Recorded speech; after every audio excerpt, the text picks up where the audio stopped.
whenever you feel fatigue, it's also a factor that can cause a risk. Distracted driving. So this has been an increasing trend where people are driving while texting or talking on phone and losing focus. Just know, as you do this practice, you are putting your life and those of other road users at risk. Unsafe vehicles, how often do you service your vehicle is another factor. Reckless driving, switching lanes without any indications. You are switching lane from one lane to another. You are also putting yourself and those other road users at risk. So as a road safety tip, growing up, we used to have a simple tip that when you want to cross the road, look right, look left, look right, and cross. And it was so effective. And as of today, we need to do more. We need to look right, we need to look left, we need to look at the speed of the car coming. We also need to look at the driver, whether this person has actually seen you as you are trying to cross this road. Among these other tips is to, let's add it here to the road speed limits. Let's stay focused, reduce on use of phones as you are driving. Do not drive when you're in a bad mood. Also service your car regularly, take breaks.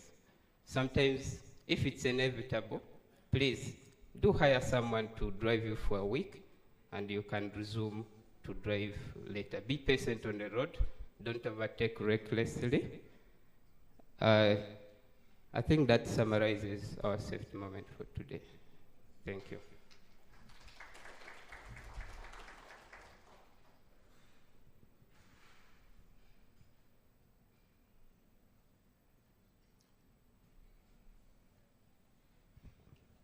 Thank you. Good morning, ladies and gentlemen. You are all most welcome to Sheraton Kampala Hotel, the world's gathering place. My name is Etolu Paul. I'm here to take you through the safety and security briefing. First of all, I would like you to say hi to your neighbor in just 20 seconds. You never know, it could be a very good turning point in your life. It's good to know who is sitting next to you. So today, we do not have any fire drills in the building. So in case of any fire alarm, please take it serious. But in case of any fire alarm, do not evacuate the building until the PA system, which is installed in the building here, announces that we have to evacuate. That's when we evacuate the building. Our emergency exit point is right here, through the entrance of the hall, to the parking, across to the garden. The garden is our main emergency assembly point. In case any one of you move around the building and find an unattended item or unattended bag or anything you do not understand, please don't hesitate to let us know. We have a canine police dog, which we shall use to identify what that item could be. In case any one of you is under medication, at Sheraton we care about life. We have a clinic and a permanent doctor, and they're always ready and willing to assist our guests. Our places of convenience is right here. You exit the hall, you turn to the left, slope to the left a bit, you'll be assisted.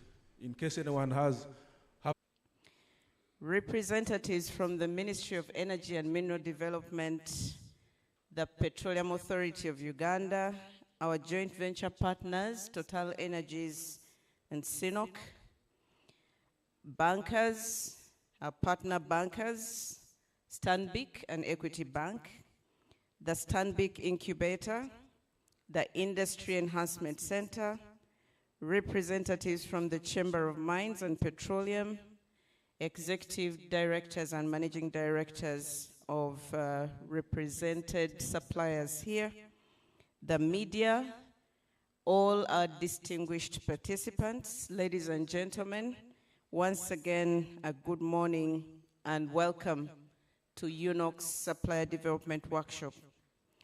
On behalf of the Board of Directors and Management and the entire staff of Uganda National Oil Company, I want to warmly welcome you to this Supplier Development Workshop, which we are holding today under the theme, Understanding the Upstream Procurement Process.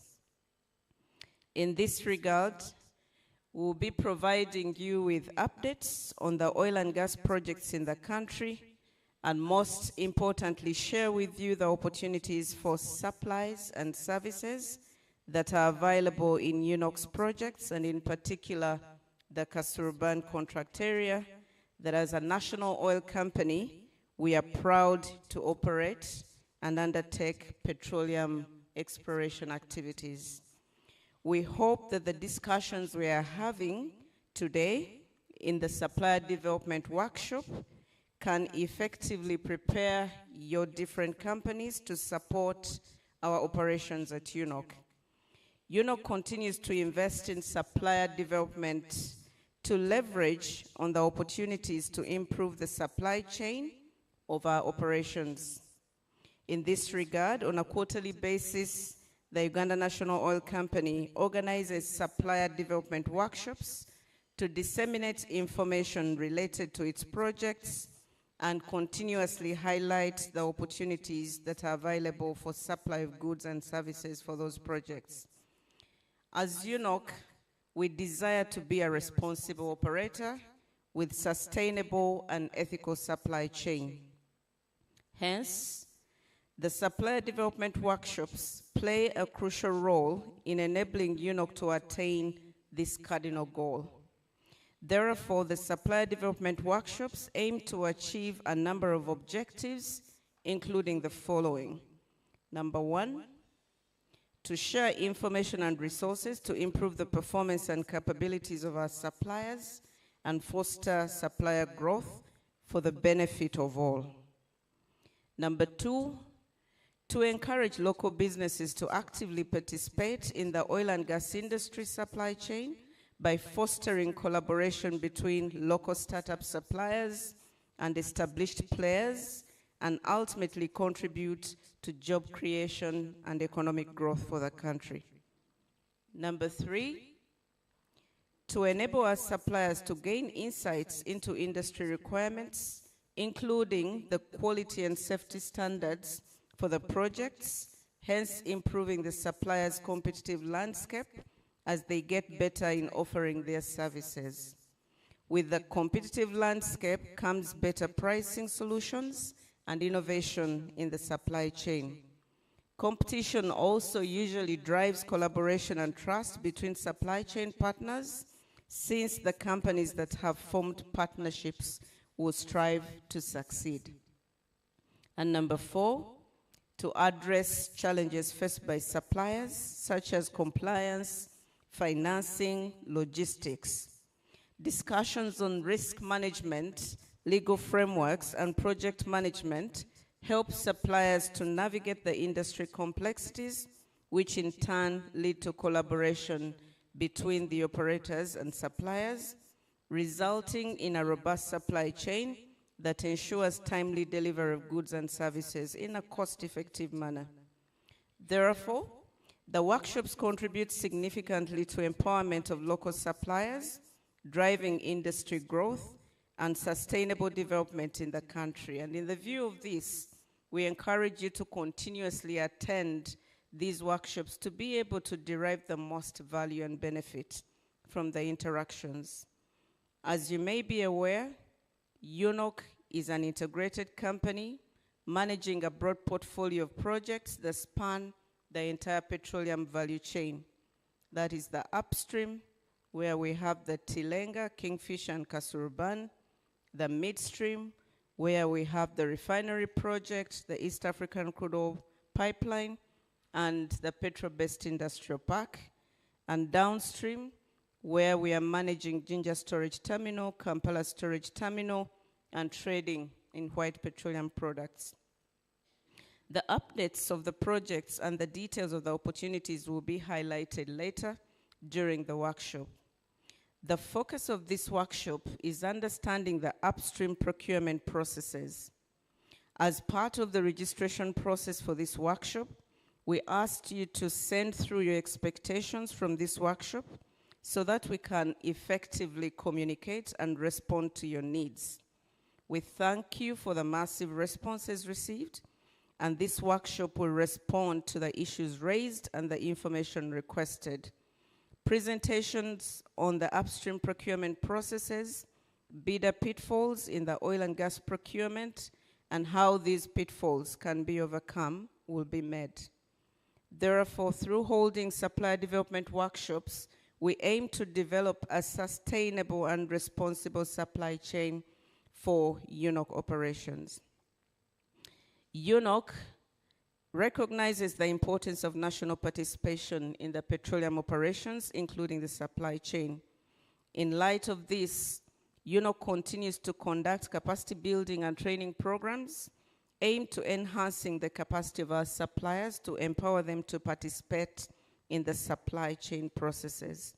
Therefore, I would like to encourage the participation of all business and enterprises in the oil and gas projects, including supply chain at different levels and employment. As I conclude, allow me to take this opportunity to acknowledge and appreciate the Petroleum Authority of Uganda for the excellent stewardship in the regulation of the country's oil and gas sector. We thank you for always honoring our invitation to come and guide the suppliers on the regulatory requirements of the oil and gas industry, but to also share with us the project updates. I know without a doubt that the workshop participants are very eagerly waiting to hear from the authority today. I'm also aware that in the workshop today, the Industry Enhancement Center will be making a presentation on the strategies to overcome procurement pitfalls. We thank you for the crucial role you are now playing in fostering industrial growth and improving the competitiveness of the Ugandan enterprises. Thank you very much for honoring our invitation to come and guide the suppliers. And to our joint venture partners, CNOC, ECOP, and Total Energies, we continue to pledge our total support to work with you on the projects where we are partners to ensure that they are successful and they benefit everyone.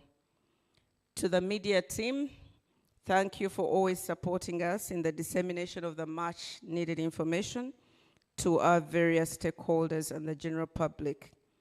And to our partners in this program, Stanbic Bank, Equity Bank, Stanbic Business Incubator, the Uganda Chamber of Mines and Petroleum, we are humbled by your commitment to support UNOC in this endeavor to develop suppliers in the industry, and we can't thank you enough. Ladies and gentlemen, I thank you all in your respective capacities for accepting our invitation to participate in this workshop, and we look forward to your active participation. Please feel free to ask any questions so that you may maximize the benefit from the workshop.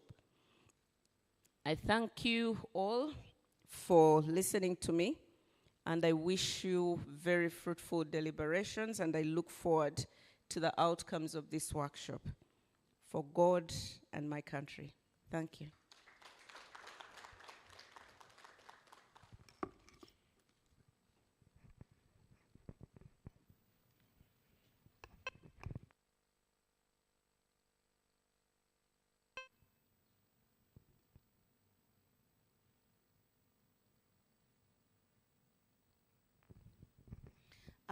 Another round of applause for our CEO. Yeah, today we are privileged to have her. You've been asking for her. She's here today, and after the next presentation, you can ask her all the questions you have been asking. Our next presentation is from Loida on UNOC projects, and Loida, you're welcome.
Distinguished ladies and gentlemen, a very good morning. Allow me to stand on the protocol that has already been observed by our CEO. My name is Lloyd Achichoncho, and I am delighted to be here.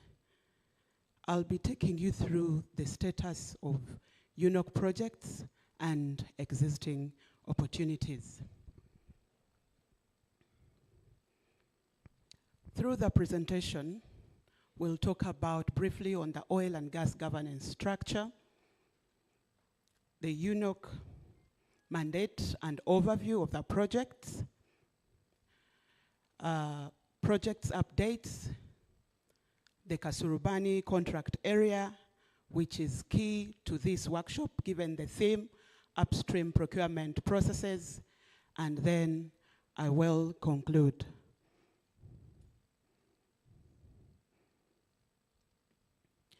Uganda recognizes the regulatory best practices and also ensures that the key institutions of government that are involved in the implementation of oil and gas activities based on their mandates continue to govern the sector.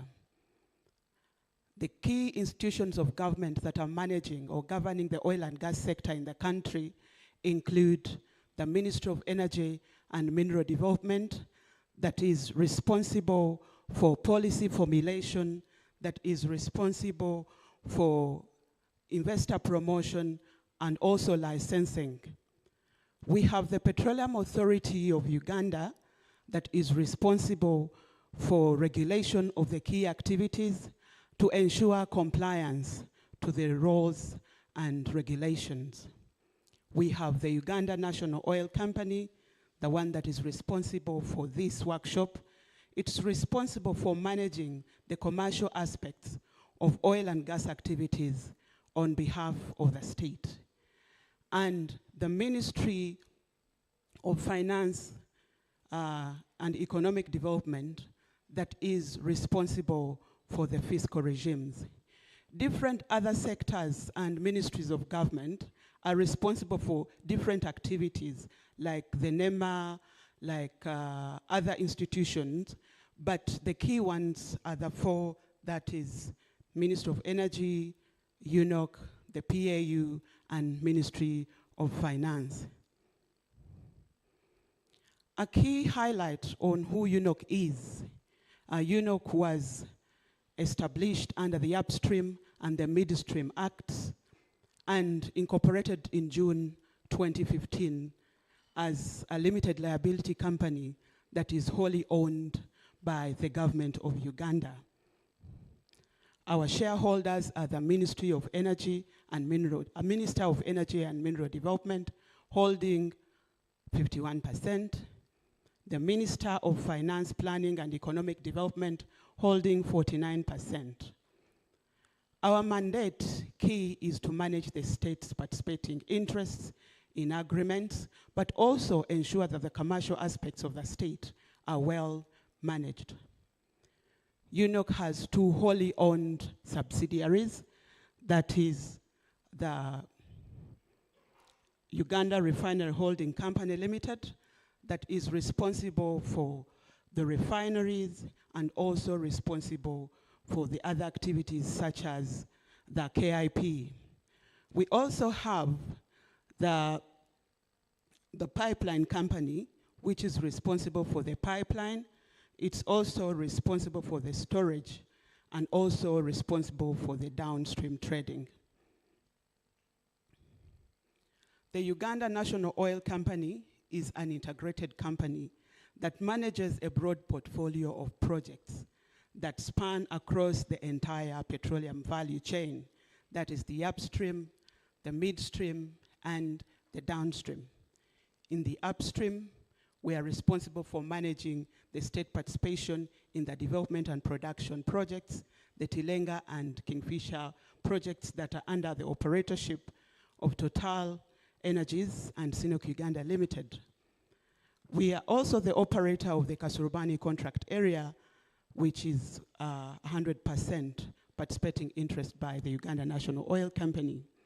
In the midstream, we have the refinery project, the ECOP, and also the Kabalega Industrial Park.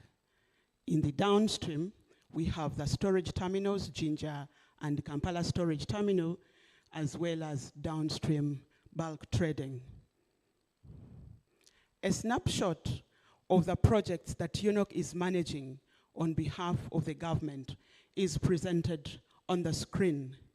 And as highlighted in the previous slides, I'll be taking you through the brief highlights of these projects, the opportunities present, and I'll pay particular emphasis on the projects where UNOC is taking the lead in the implementation of these projects.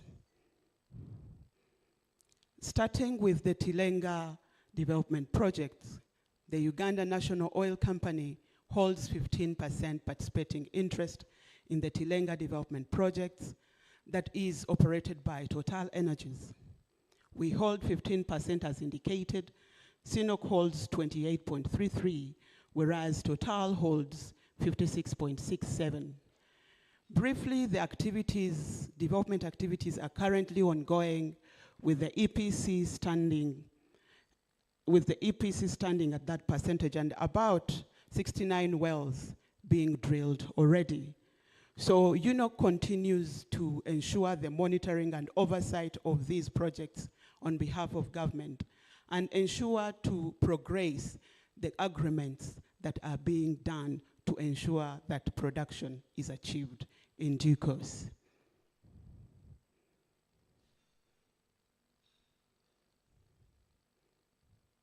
Allow me to first use this. Okay. The next project is the Kingfisher Development Project.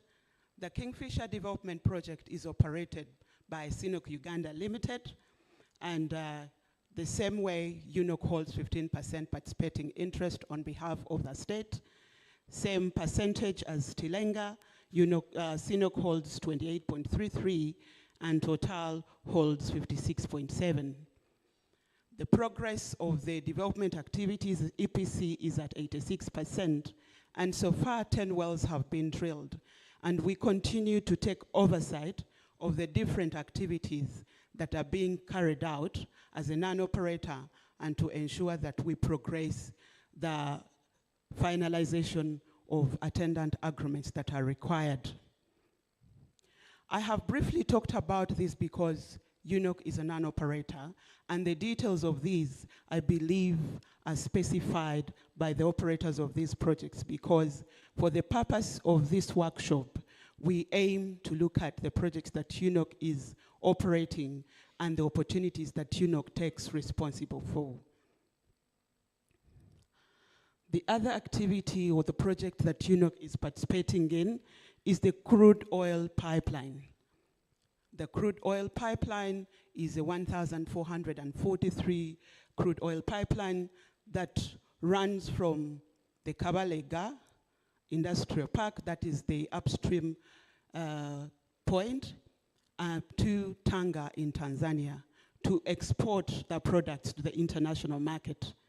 Our partners are Total Energies, CNOC Uganda Limited, and Tanzania Petroleum Development Corporation. A number of activities are ongoing, and we believe that the projects will be brought to stream to enable the production to commence at the anticipated time. The other project that UNOC is responsible for is the Uganda Refinery Project. The Uganda Refinery Project is a 60,000 barrels of oil per day refinery that will be located in Kabale, Hoima district, and will be able to refine products that will come through the upstream projects. The refinery will hold the first coal and will be developed in that area. Part of the refinery is the 211 kilometer product pipeline that will be transporting the refined products to the Kampala storage terminal in Namwabula.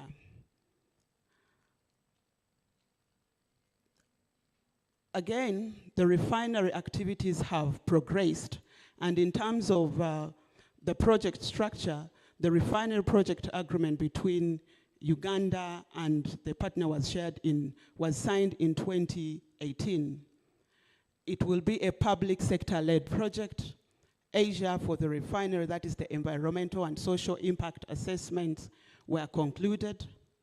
The RAP for the water abstraction has been done, and most of it is completed, but is still continuing. The commercial agreements, that is the pre-FID agreements, are currently ongoing, and these include the crude supply agreements, the shareholders agreements, as well as the implementation agreements. These will lead to the taking of FID for the refinery project. Construction is expected to commence in 2025, and it is believed that by 2029, the refinery will be ready to start up. There are very many opportunities that are going to come out of the refinery, which some of when are already coming out now, during the design phase, during the implementation of the projects, and also after the refinery has been completed. And these may include the direct and indirect jobs, the engineering works, the geochemical, geological, geophysical studies. There will be supply of goods and services, all types of goods and services that will be provided during the different phases of the development. There will be an opportunity to trade in the produced, in the refined products, and operational support of these activities that will be there. So there's plenty of opportunities that exist in the refinery, and we urge you to keep an eye on the different phases of the projects so that you're able to participate in this. The other midstream project that UNOC is taking the lead in the management is the Kabalega Industrial Park. The Kabalega Industrial Park is comprised of approximately 29.7 square kilometers of land that is located in Kabale, Hoima district. The Kabalega Industrial Park will accommodate the second largest international airport, whose status of completion is about 95%. It will have the crude export hub, the Uganda refinery, the light to medium industries that include the petrochemicals, fertilizers, and agro-processors. It will also have other activities that are commercial in nature, retail, a health center, and residential facilities. In terms of the project progress, the master plan was approved. Negotiations with the joint venture partner are ongoing. The design of the different facilities is ongoing and nearly complete. And also the construction of the UNOC fence design is completed. The Asia is ongoing, and any other activities that will be supporting the KIP are ongoing. But upon completion and during the process, there are opportunities that will span out of that. And we are looking at employment, we are looking at supplies of all goods and services to support the activities that will be happening. The Uganda National Oil Company also has a mandate to manage the storage terminal, and the intention is to ensure security of supply in the country. We start with the Jinja storage terminal and the Kampala storage terminals that we currently are managing. The Jinja storage terminal is located in Jinja. It's been operational, and it's 100% operated by the Uganda National Oil Company. It is used as a hub for the storage of products, that is refined products that are imported in the country, but also at the same time, with the mandate of importation, it's used as a holding point before these products are sold to the OMCs.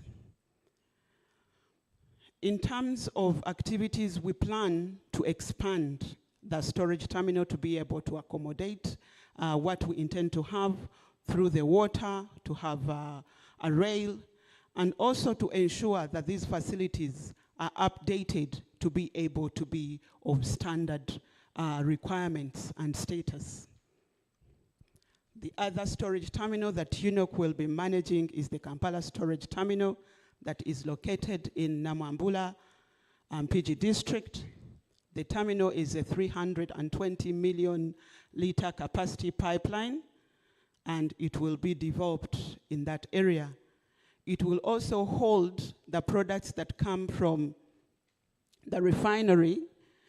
The development of this has commenced with our partner, Vitol, and a lot of activities will be undertaken in this storage terminal.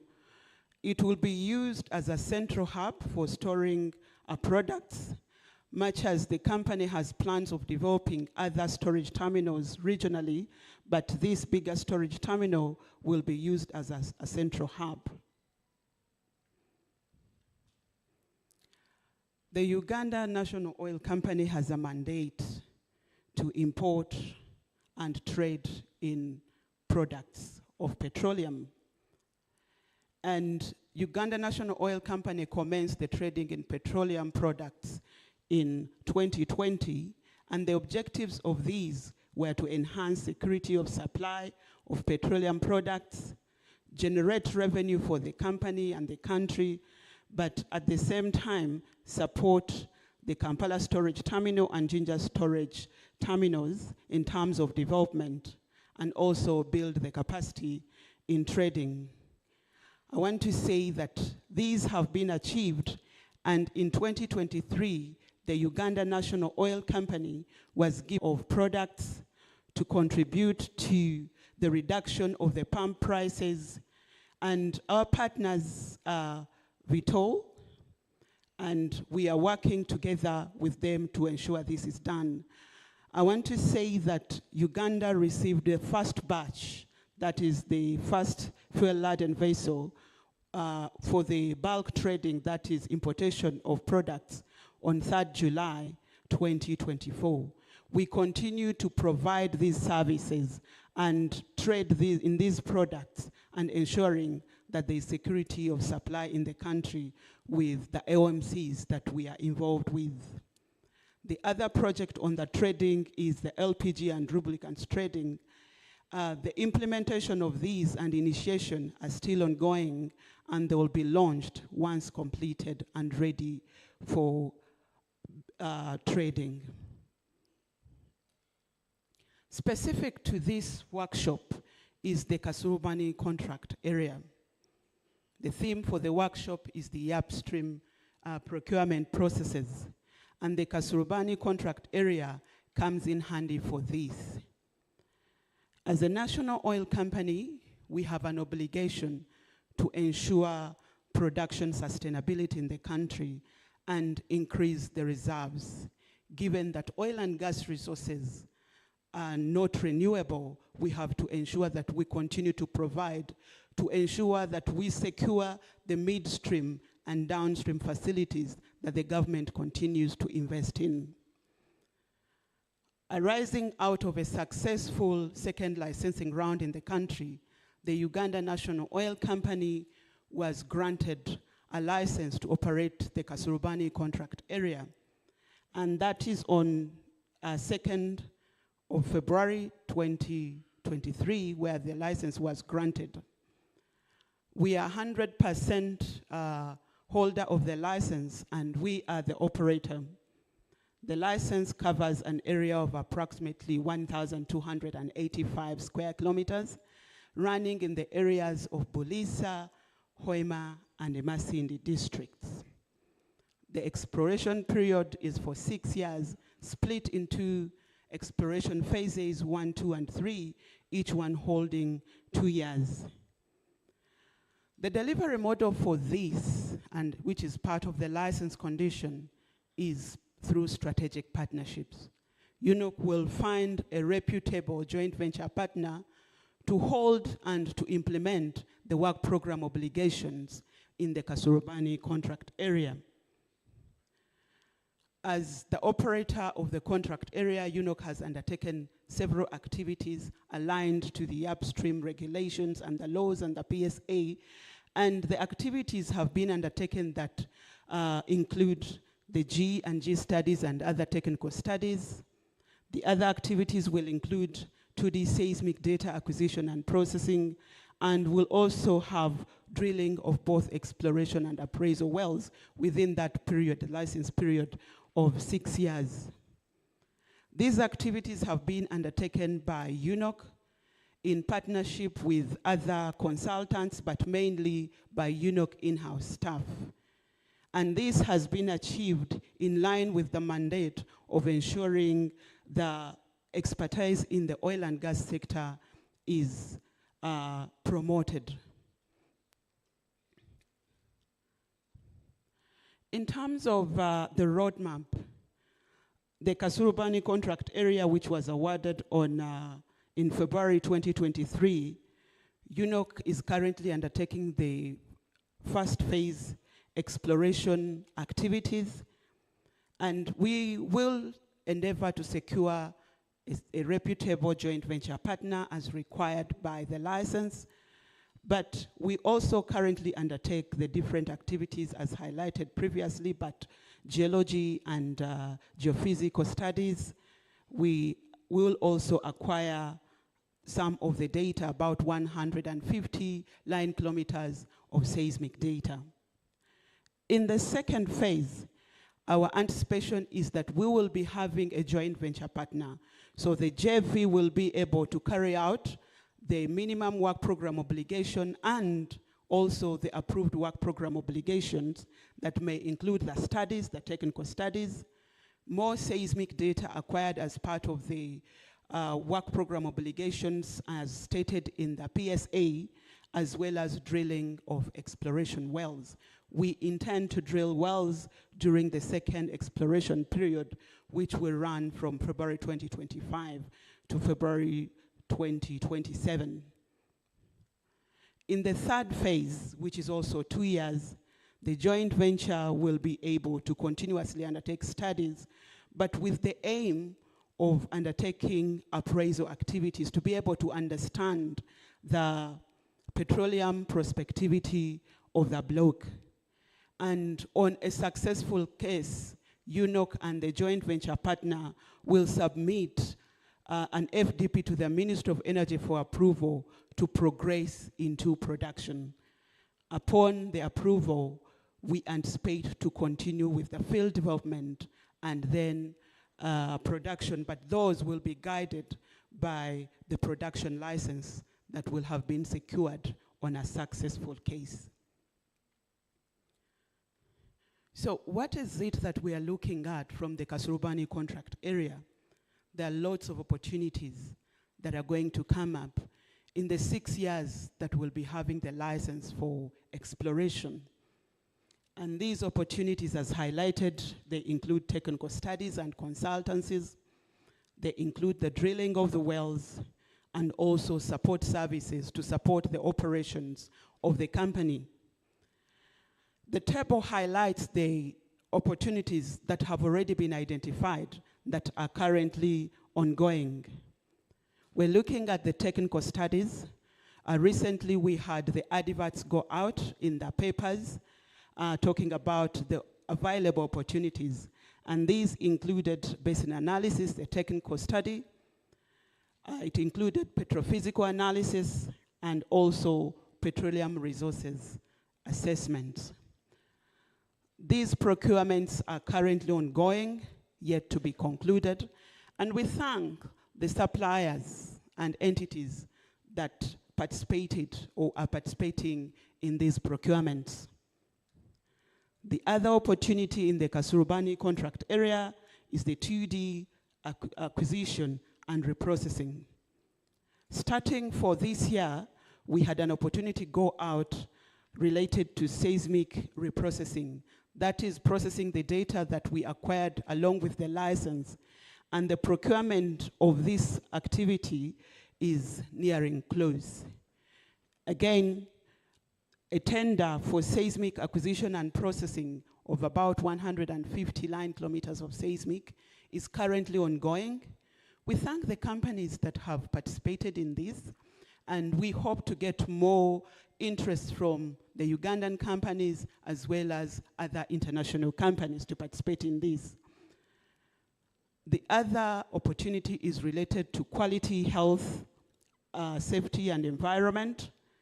We're looking at quality management system, the procurement of which is currently ongoing, and also undertaking of the environmental and social impact assessment in preparation for the acquisition of seismic data as a requirement by the Ugandan laws. Again, I want to say that this, the procurement of this is already ongoing, and a number of Ugandan companies have participated, and we hope to conclude this activity soon. There is also activities related to general and administration. And these are general in nature that may include insurance, training and development, legal and commercial advisories, general office supplies, hotels, and other hospitality services. These ones are open and they are based on the need. So we encourage Ugandan companies to participate in these. Not only Ugandan companies, but also the companies that have the capacity to deliver these to participate. Along the way, as indicated, we'll be having opportunity for the joint venture partnerships. We'll be looking out for a partner, and when the opportunity arises and that time comes, we'll be able to set it out, and you'll get to hear about the joint partnerships. We also encourage you to look out for it and participate. As we progress the activities, especially in the second and third exploration periods, we'll also be having oil field services.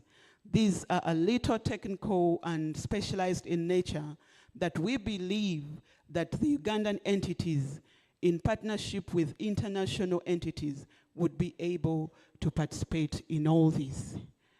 So one important thing that we have to note is that the oil and gas sector is intricately linked to other sectors of the economy.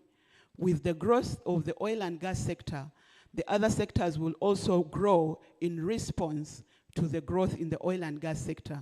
We therefore encourage you to not look at directly oil and gas sector, but look at those opportunities that will come up as a result of the growth in the oil and gas sector.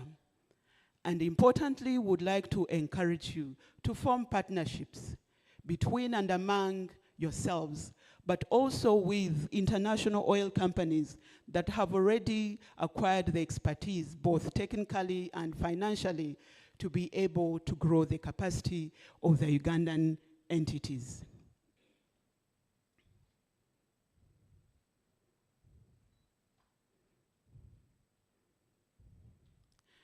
Could you kindly support the scrolling?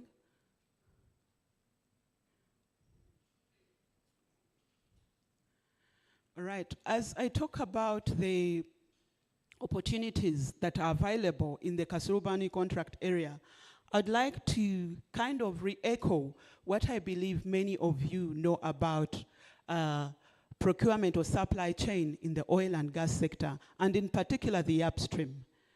Highlighted on the screen is the 16 ring-fenced opportunities for Ugandans. And not going through all of them, they include transportation, security, and these are highlighted in the regulations. I encourage the Ugandan companies to familiarize yourselves with these opportunities to be able to take advantage of them so that we can develop our capacities and also the sector as a whole. On the right is a snapshot of the different opportunities that may arise, starting with the very technically high level to the ones that are general in nature.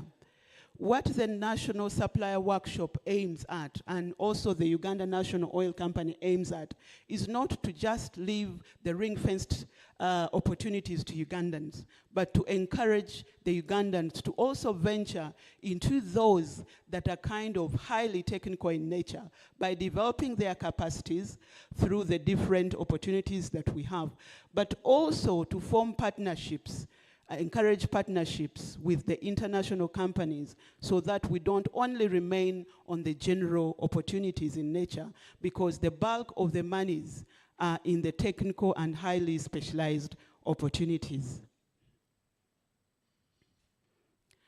As I conclude, the Uganda oil and gas sector has grown, both in terms of the resources, that is the oil and gas numbers, in terms of the regulatory and institutional framework. There is growth in the infrastructure to support the development leading to the production of the resources that we have. There is plenty of investment opportunities that exist across the portfolio of projects that the Uganda National Oil Company is managing on behalf of the state, but also opportunities that come up as a result of the growth of the oil and gas sector. We also encourage the suppliers to leverage these linkages so that the sector grows without skewing it to the oil and gas sector and benefit from the other sectors. We well know, as might be highlighted in the upcoming presentations, to participate in the oil and gas activities supply chain, you need to register on the National Supplier database that is managed by the Petroleum Authority of Uganda. We encourage everyone to participate in the registration so that they are able to effectively participate in these processes. I would like to thank you very much for listening to me. And again, thank you very much for honoring the invitation of the Uganda National Oil Company to be part of this event. Thank you very much.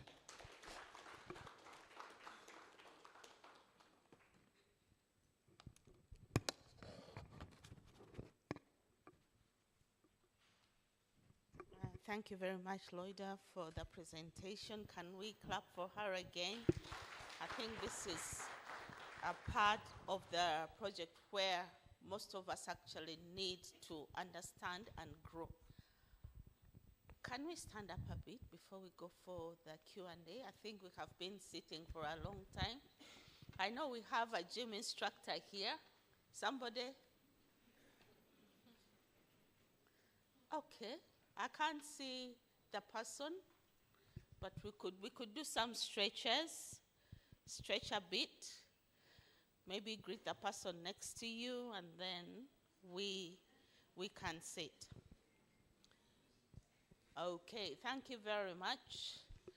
Our next portion is the Q&A, and we would really like you to ask all the questions you've been saying you want to ask the CEO. She's here with us today. And who would like to ask the first question? Okay. Becky? There's a gentleman seated there who wants to ask the first question. And don't worry about your questions. They are all being recorded. Please tell us your name, the company you come from, and the question. And we have one of our teams, Brian, is recording everything. So where you feel your question has not been properly responded to, we will get back to you. But also the online audience, please, you are also welcome. Please feel free to send through your questions, and we'll respond to them as well. Good morning. Good morning. Where I come from, they first do like this. All right, I come from Zimbabwe, where the pipeline is passing. And good morning, CEO, and your entire team. My name is Waswa Moses. I am managing partner at Swift Minds, Human Resource and Management Consulting. I'm a career coach. I'm very happy for this opportunity, and thank you very much for the work you're doing I think I was one of the happiest people when UNOC took over the whole supply of oil and into the country, because every day you would wake up, it's 5,000, the other day it's 6,000, but I hope that we are going to see some stability. My question is, though, one, I'm happy, but also a bit unhappy. Of recent, there was a pre-qualification process, and very many companies were not pre-qualified. Now, this was a pre-qualification process that required payment. I think I'm one of those ardent supporters of UNOC and anything local content.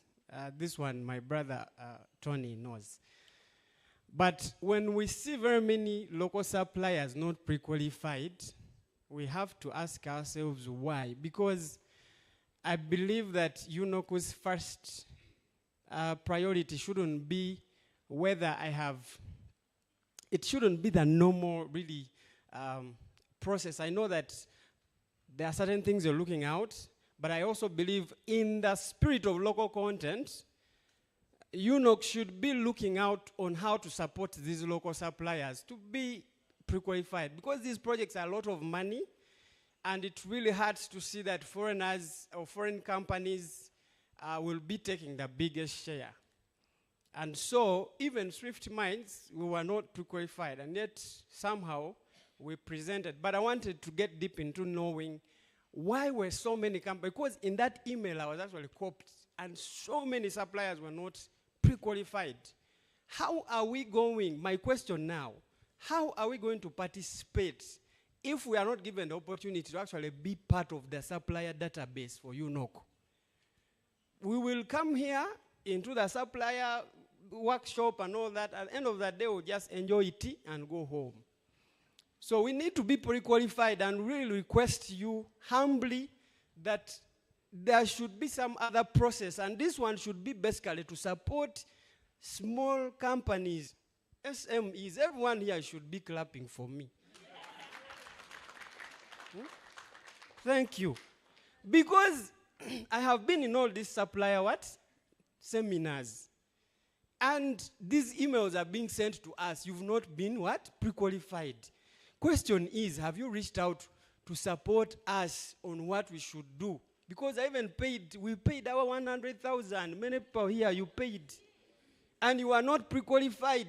And we have come again, we are listening to all these big projects, and yet we are not yet on the database.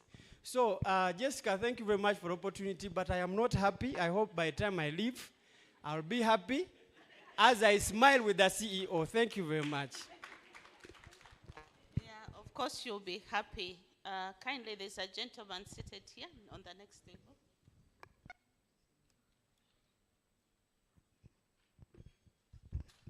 Thank you, Madam Jessica.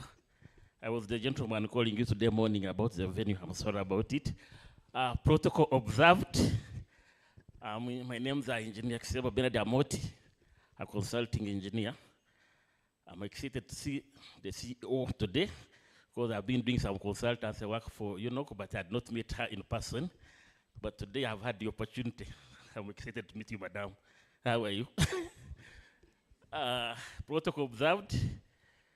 My question goes to, not question or comment. One, I'm sure Sinok and the Toto are here.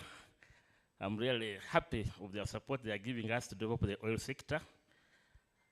But my two comments are, the emphasis seems to be on ECOP, export, which we expect to see. We are promised to see the first drop maybe be exported next year, which is okay, because we cannot consume all the oil we produce. But why the emphasis on export other than refinery? To me, it would have been, if I was a policymaker, I would have been more excited if we are going to refine and get petrol next year. Because I don't understand the logic of us exporting this crude oil to France, then it comes back. Of course, we can't consume oil. So for me, I would have been happier if we're expecting petrol, whatever gas, diesel, from our refinery. I would have been more excited. But maybe there's a lot of geopolitics involved. Maybe someone will clarify. why you want to export crude and then import refined, you go to France and come back. Two, this refinery thing, I've been following it very closely as a Ugandan. It seems to be a moving target. Seems to be a moving target. Today we have been told that a contract was signed in 2018. I remember our president went to US and some US companies were very excited and they promised to construct it. But keep shifting goalposts. Many people have come in, Russians, Chinese, on the refinery.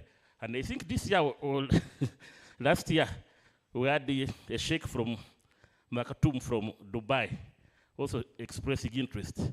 Now, when we say that a contract was signed in 2018, which one are we talking of?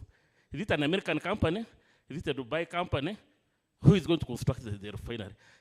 The speaker was very tactical. He didn't want to mention names. I know, for some security reasons. Very tactical. No mention of the company, where it comes from, and the investor. Thank you so much. God bless you. Thank you. Thank you very much. There's another one there.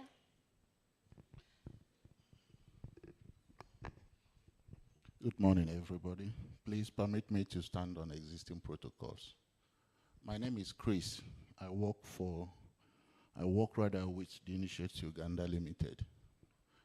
Recently, UNOC put up an advert, an expression of interest for acquisition of seismic data and analysis of the same. We, as a company, try to look for partners offshore to work with us. But the response we kept getting is that 159 kilometers of data acquisition area is a small area compared to the investment they are going to make in bringing their equipment to Uganda. So we try to ask for a feedback to see if there are more areas for the data acquisition, and we couldn't get any response. Incidentally, the period, the time given for the expression of interest elapsed before we could even get a partner that accepted to partner with us in the analysis. So please, my questions are: one, we will plead in future advancement of expression of interest if you can allow more time for people who are willing to look for partners, because you know the process of getting a partner is not here nor there. Probably there are people you have not done any business with. It will take time for you to convince them to work with you. So please, we'll plead for more time when there is expression of interest advert. Secondly, I don't know if the EOI for this seismic data acquisition has been closed. Is there still opportunity for companies who have partners to come in and participate in the pre-qualification? That will be that. Thank you. Thank you very much. I saw some more hands. There's a lady there.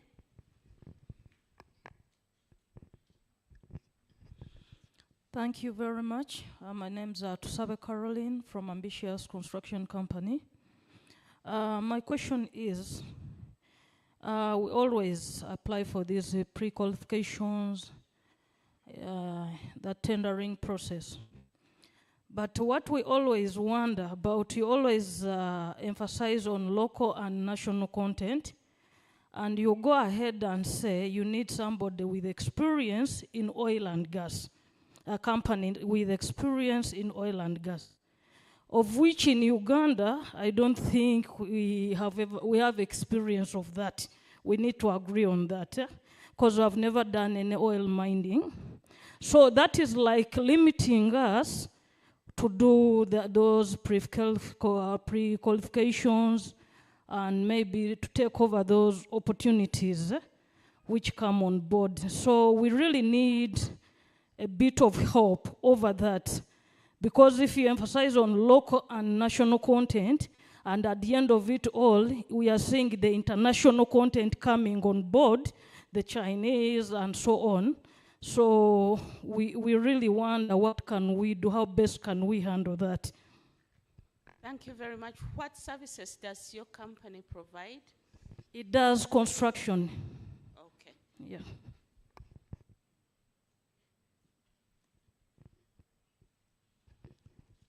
Good morning, everyone. My name is Sona Oskawalugembe from Sabaini Trading Limited. I humbly request you give us an update on deemed VAT. Get on.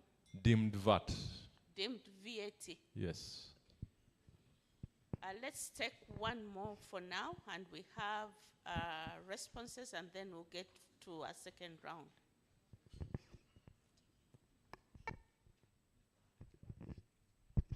Thank you. My name is Jonah Mangen, and I am representing Jawab Solutions. I have two questions. One, how can UNOC support local suppliers in achieving international certifications? We would like to appreciate what POW has done so far in empowering local suppliers to participate in the oil and gas industry. The second question is, I've heard in your introductions that there are certain banks here. I would like to know how UNOC can also support local companies in the acquisition of necessary financing to be able to participate in the processes in the oil and gas. Thank you. Okay, thank you very much. I'll take the microphone down so we have some of these questions responded to.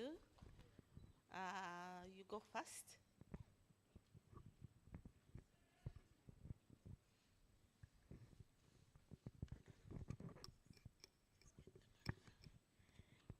All right. Thank you so much for the questions. Certainly some of them will be answered by my colleagues in the room. At least we have supply chain, and we have the general manager for the subsidiary where most of the questions are coming from. But I'd like to address maybe a couple of these, starting with Moses. Happy and unhappy. Let's start with the happy side.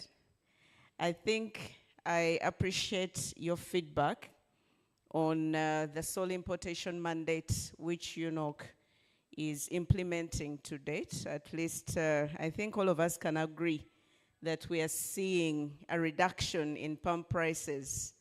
Is everyone agreeable to that? No? Which petrol station are you going to? I think you should. Do we have anyone from Total here? They'll need to defend themselves.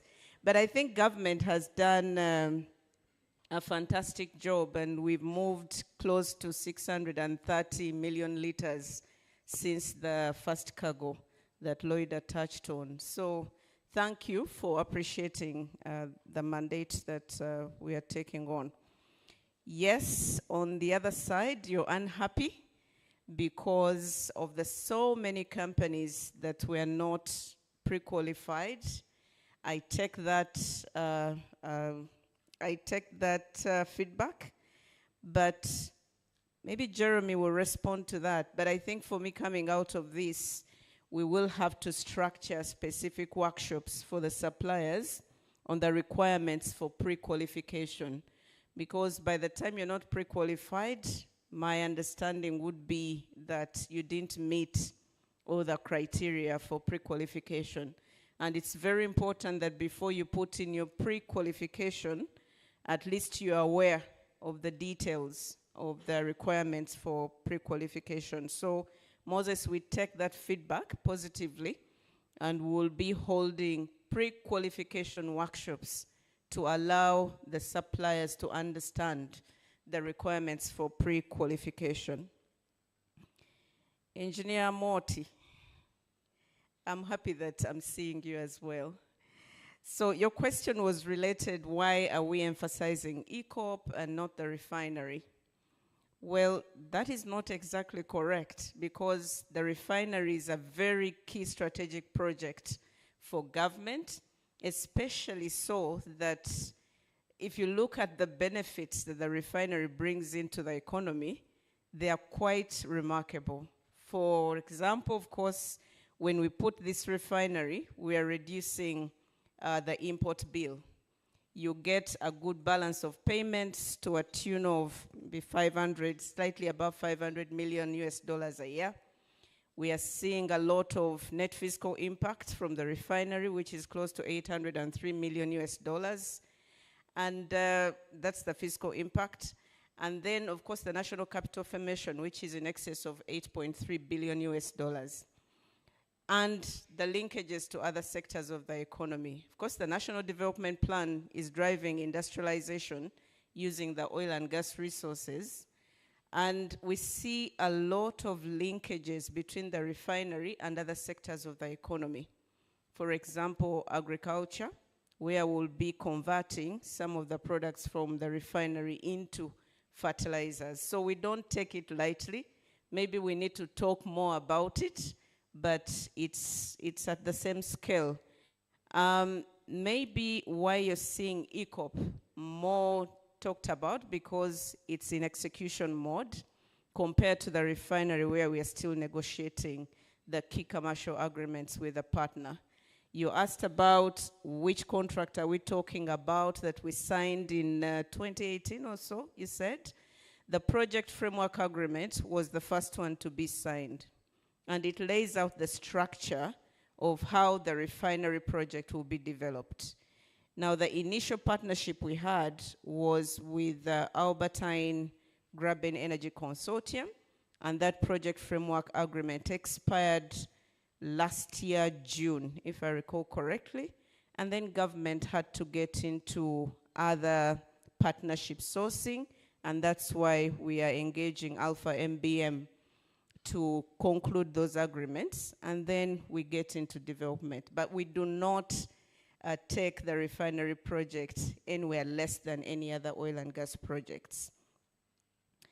There was a question.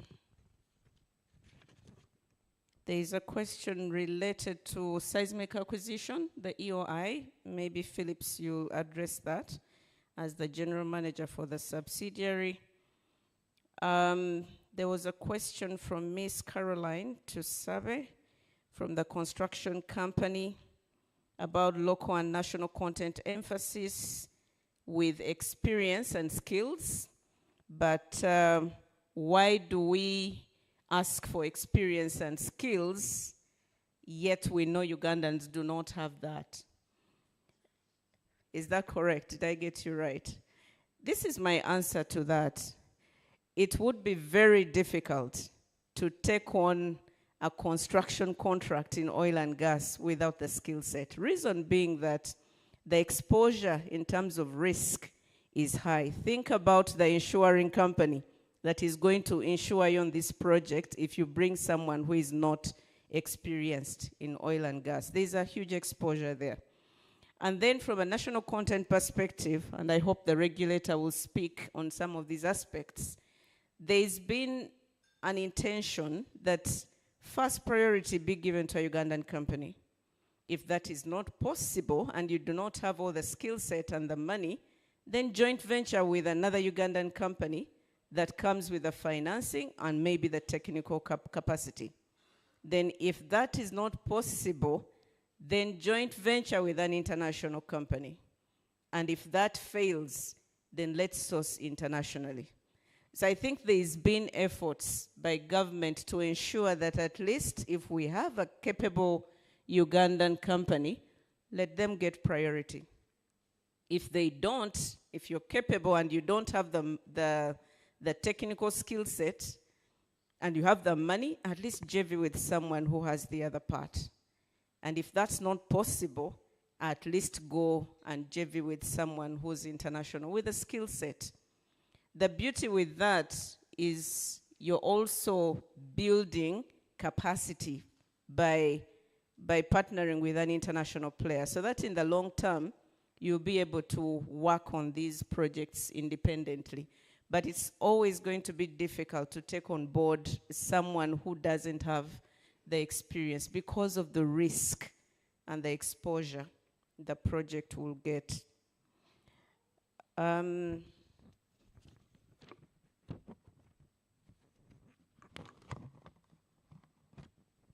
How can UNOC support suppliers get the certification?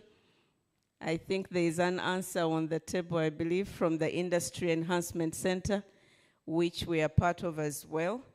But at the same time, of course, while we do these workshops, we'll always try to highlight the certifications that are required, and maybe taking it away from here, we'll need to have a structured program with the certification centers or the people who provide the certification based on the assessment that was done before to identify the gaps, and then maybe we structure a program to support the local supplier. Unfortunately, currently we cannot certify ourselves, but I think there's something we can do by bridging the gap. How can UNOC support suppliers in acquisition of financing? Under our national content strategy as UNOC, there's a couple of pillars we have, and one of them is supplier development. Supplier selection is another, but there's also skills development. Now, what we've done is partner with the likes of the Stanbic Incubator Program to at least advocate for the banks structuring financial products tailored for the suppliers in the oil and gas industry. Bankers, and I don't know if there is any representation from the banks here, recently we had a meeting with Uganda Bankers Association, and our plea was, please let's structure products that are tailored for addressing the needs of the suppliers to the oil and gas industry. We'll continue to do that, and one of the areas that I think the suppliers are calling out for, maybe the person who submitted the question didn't highlight, is if I had an LPO, can I go and get financing backed up by that from the bank? It's something that we are trying to advocate the banks to consider, but unfortunately we do not have representation. And if you're here, please, as bankers, kindly support how we can resolve these gaps so that you do structured financing for the suppliers in the oil and gas sector. I think with that, I want to hand over to the General Manager to address some of these issues related specifically to the projects under his docket. Phillips, over to you.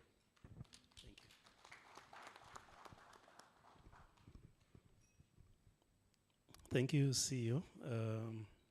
Chris, on the EOI for the 2D seismic data acquisition, I think as a matter of principle, we normally, we are required to give feedback to all bidders that have participated in our processes on any issues or questions or areas of clarification that they are seeking.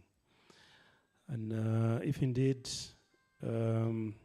you sought some clarifications around whether there are more opportunities or more areas that are expected to be covered by 2D seismic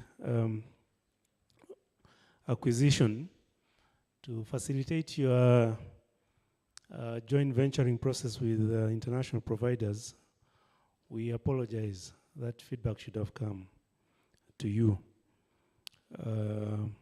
We'll follow that with you and just try to understand the specific issue you had. But in terms of our project that we send out in that expression of interest, it was limited to acquiring 159 kilometers of 2D seismic this year.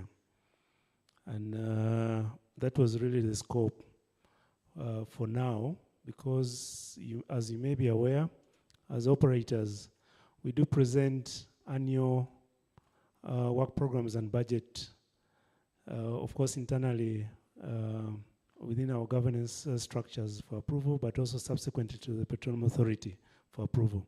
So what we had this year that was approved by our management and board and by the Petroleum Authority was to acquire that 150 line kilometers. So we couldn't, I believe, maybe that's where the team struggled. We couldn't give you a confirmation that it's going to be extended beyond 150 line kilometers. But we can have that conversation on the side. Now, you requested that such EOIs should be given more time. I think the team will look at it to facilitate, again, trying to get international partners. That's a valid point. We'll take it away so that in our subsequent similar activities,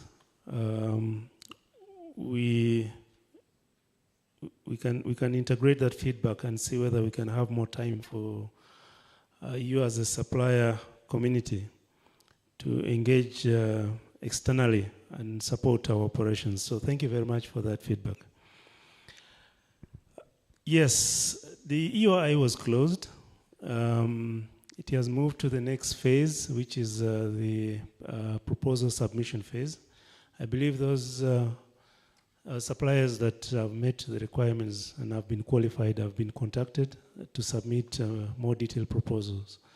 So we'll hear a bit more on that when we come to the other part of the presentation on the procurement process.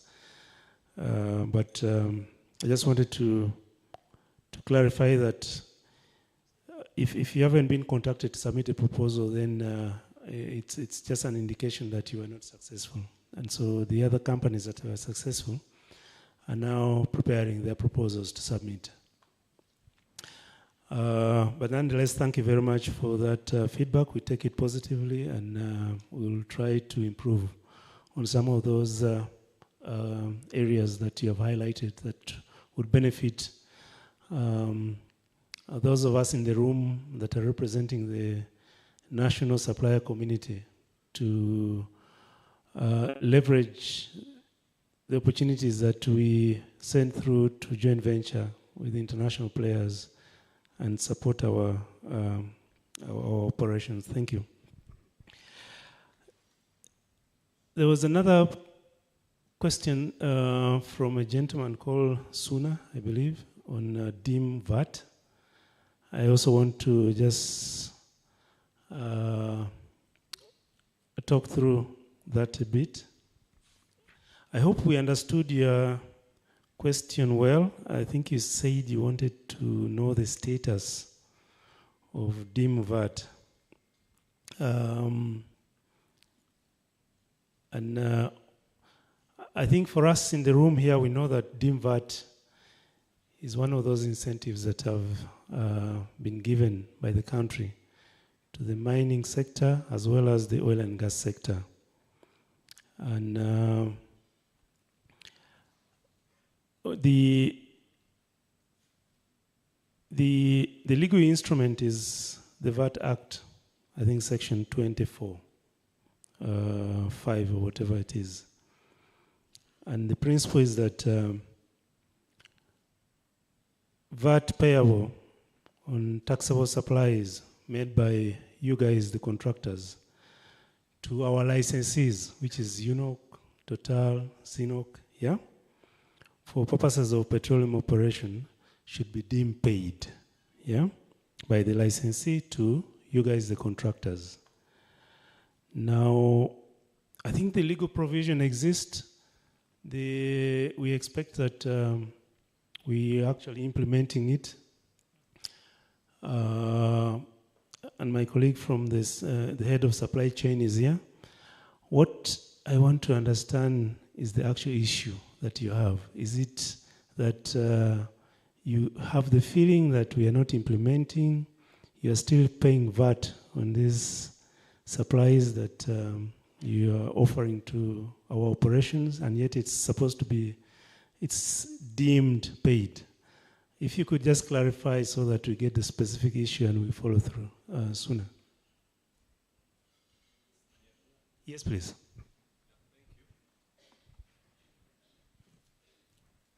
Yeah, 2 years ago, I had an opportunity with ECOP to do some business, which I did. And ECOP paid me less VAT because they said it's deemed. URA says it's not deemed. So I'm stuck for 2 years. Technically, for the last 2 years, I filed nil with URA because I chose not to do any more business.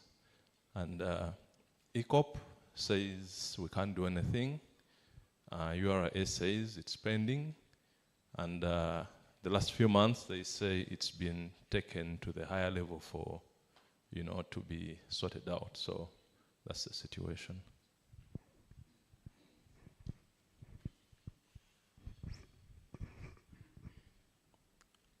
Okay, thank you very much for that clarification. At least now we get a picture of the real issue. And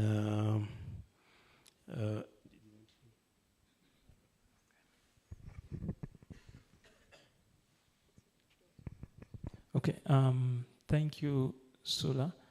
I'm not a finance person. Jeremy Nduru is my name, head supply chain. I think your issue is unique, and it will be, I think, I don't think I'm best placed, or we're best placed to address that issue. It would, there might be some unique things, but I think what ECOP did was right. The issue in regards to URA is something which you might need to follow up with them. So I don't think as UNOC we can get involved in that. But CEO seems not to agree with me. And since she's the CEO, I will just listen. No, thank you so much. Now, when you mentioned ECOP, indeed there's been a VAT issue as a subject of discussion, and both on the Ugandan side and the Tanzanian side. To your point, it's been escalated to the right stakeholders, both on the Tanzanian side and on the Ugandan side. And there is a committee that is selected to resolve those issues. But true to your point, it's an issue that is standing on both Tanzania and Ugandan side. Because I think the Tier 1 contractors, they're deemed paid, but then the Tier 2, to your point, these issues related to VAT being deemed. We'll feed back. Okay? All right, so Jeremy.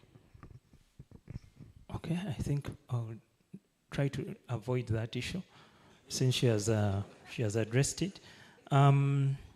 Moses had an issue in regards to pre-qualification. We did communicate, which is what we are mandated to do by law, and that was a process that was following PPDA procedures, not related to Kasuruban, but even with Kasuruban we do communicate. Now, the issue was a number of companies failed, and I got a call, I think, while I was at home, about 6 or 7, that people had gone to Twitter and were raising their issues on Twitter, which was not essentially how we communicate in procurement, that you run to Twitter and you vent your frustration on Twitter. So I was a bit confused. We have a procedure. If you have a complaint, you write to the entity, to the accounting officer, but attention head supply chain, and we look into your complaint. So for the bidders that we did communicate to you to do that, and we are aware some bidders did right. I don't know how many bidders in the room did right. Any that wrote? Okay, there are a few, maybe about 10 or 15 bidders. We'll be getting back to you next week. So for you, if you complained on Twitter and didn't write, it will remain on Twitter. I will not be able to address that one because that's not the official communication that we use. But if you did write, we are going to have a meeting with you, possibly next week. Before close of next week, we should have a meeting to address those issues. What is critical is we rolled out this software, the tool, and a number of people were struggling. And as CEO has directed, we'll try to ensure that we do take bidders through the processes to avoid some of these things. I submit. Thank you very much, Jeremy. Has everybody's question been answered? Okay, fine. So we have about 103 people online. Natumanya Osbert is excited, says this is a great future for Uganda. And then we have Rukundo Adrian, who is also excited to see the team. And then we have a question, okay, a question from Dutch Edwin. Why is material arriving on site when already made or assembled? Can't we do it in Uganda? So anybody who would like to take that on? So our online team is also represented. The materials arriving on site when they are already prefabricated. Maybe PAU, you can support us in answering that so that people are heard.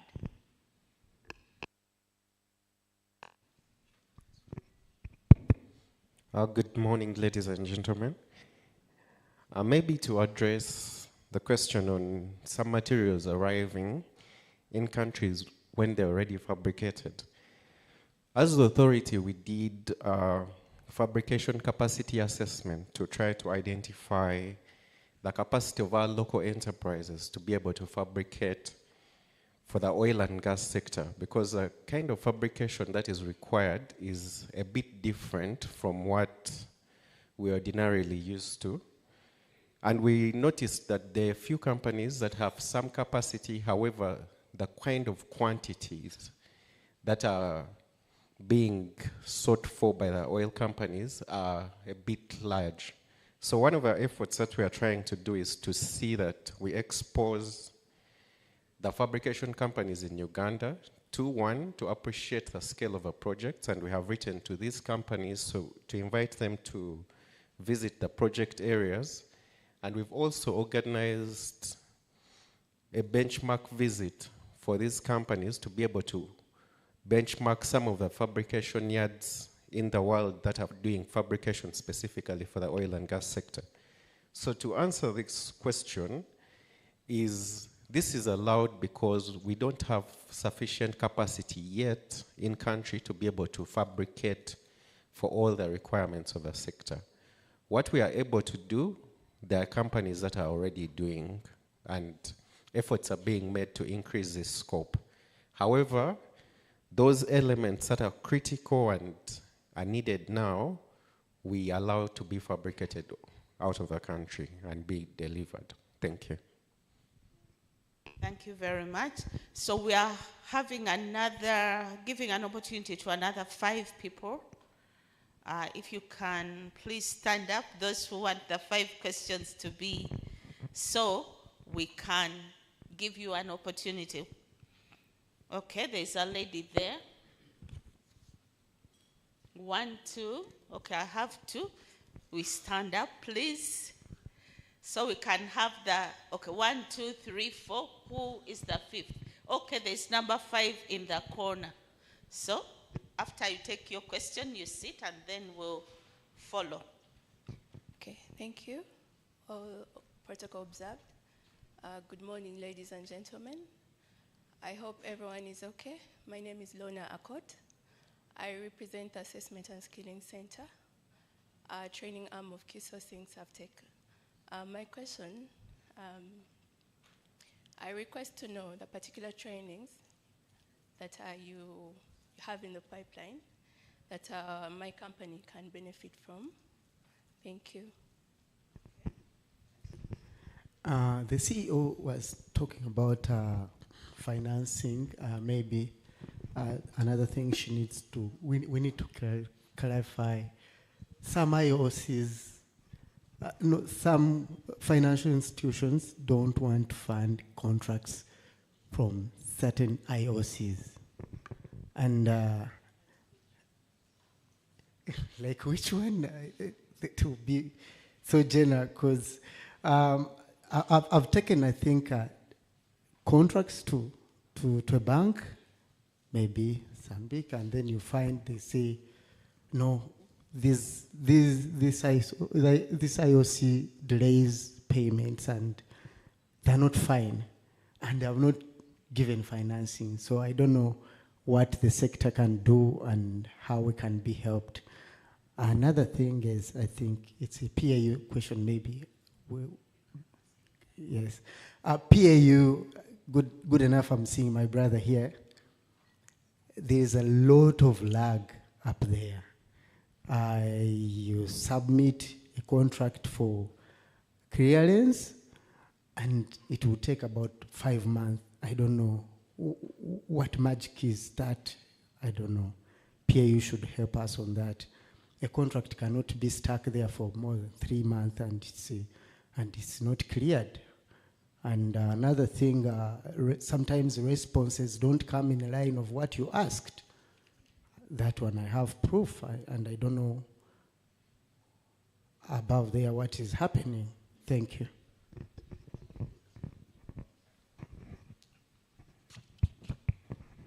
Yes, good morning everyone. Kato Bonaventure from Binit Services. Binit is basically a waste management company, sanitary, domestic, and basically hazardous. My sincere question is basically about hazardous waste. As an oil company, at some point, sorry, I can't remember the name, but someone was mentioning environment and like, you know, that we manage it. The company, basically, UNOC itself, has wastes that we cannot deny that they have wastes, and environmental care is also part of us. So my sincere question is, we might have hazardous wastes, yes, but now, like the company I'm representing right now is, let me call it a small company, but what does it take for us to be part of you? Because now, right now, we have taken all the procedures that we attend such seminars like this. We try and be present as much as we can. So what do I have to go through? Like, you know, bring me up on board. Like, you know, I am a waste management company. Eh? Mulimo, sorry.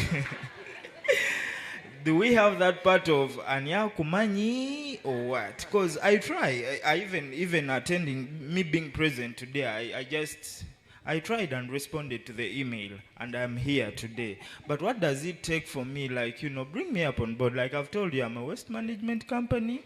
I've followed all the procedures. I have the licenses. I have KSCA. I have done URA, Vichi, those things. So why am I not being considered at some point? Please make something clear to me. Good morning, ladies and gentlemen. My name is Odin Aman. I'm the area sales manager for Port West. My questions are just two. If this is, I've worked with oil and gas from Kenya and here as well. We are all middle class. If you can pay us on time, 30 days, we don't have anywhere to get money for this business. Pay our people on time. I don't sell directly, I sell through distributors. If you pay me in 1 year, how am I supposed to survive? Number one. Number two, checks and balances on safety. We do certified inherent products, flame resistant for the mining, construction, oil and gas and everything. PAU, I was with you guys at the SLB workshop. I asked you that question. Who does the checks and balances on quality? Because it's safety first. It's not about money. Oil and gas is not easy.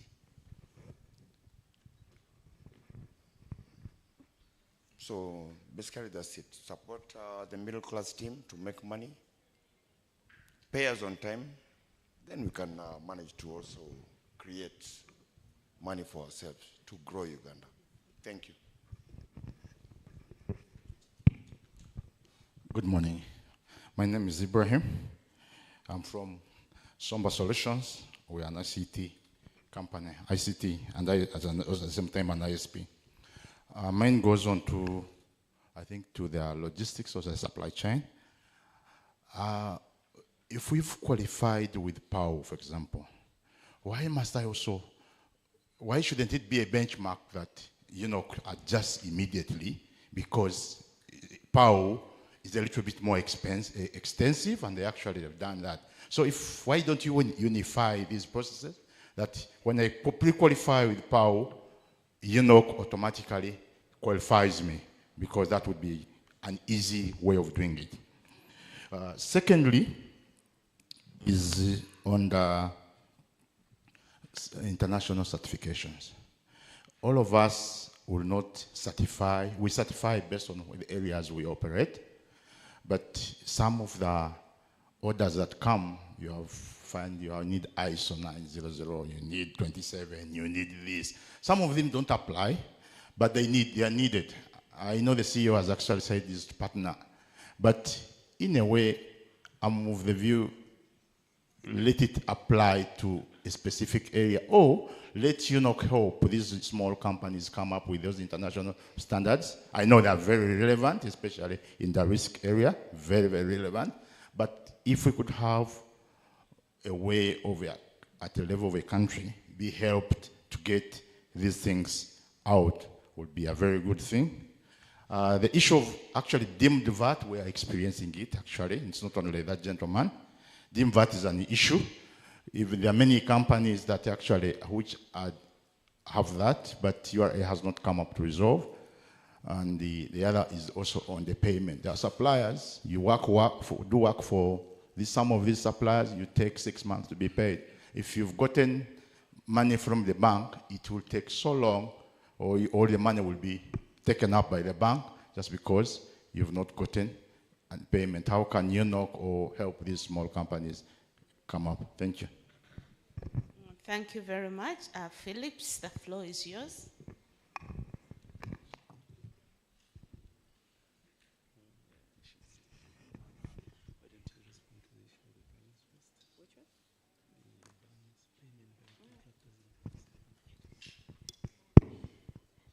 All right, thank you. I'm not Phillips. Phillips will be responding to majority of the questions. I just wanted to address one question and hoping that I got that correctly. You indicated that some banks don't want to fund contracts from certain IOCs. That is quite concerning. And how I would wish to know the details of that. And maybe you didn't introduce yourself plus the company you work for. Are you a tier 1 contractor? Of course not there yet. Mark William is my name, the CEO of SoftTech Integrated Africa. We're into ICT services, and at the moment we offer ICT solutions to CNOC and some other companies. Yeah. Oh.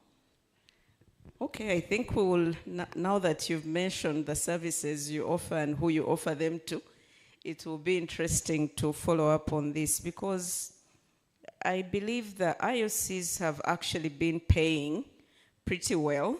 The only issue that came up at some point was some of the tier 1 contractors that were struggling to pay the tier 2 subcontractors. That's what PAU has been trying to address for the last couple of months. But it's surprising to see that you have direct supply contract with an IOC and they're taking too long to pay back. We'll take that on board and see how you can be supported. There was another one related to late payments.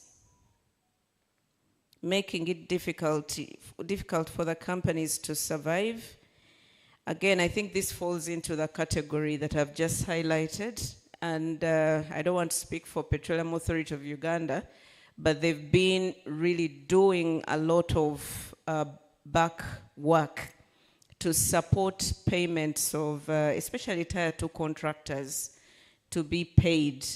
And again, it falls back to that difficulty with some of the Tier 1 contractors in implementing their contracts and being able to pay their subcontractors. But that one, PAU, maybe if you can elaborate a little bit more on that. For the rest of the questions, I want to request Phillips to answer them. But I think there is a need to emphasize that the oil and gas industry relies on so much quality. The health, safety, and environmental standards are quite high.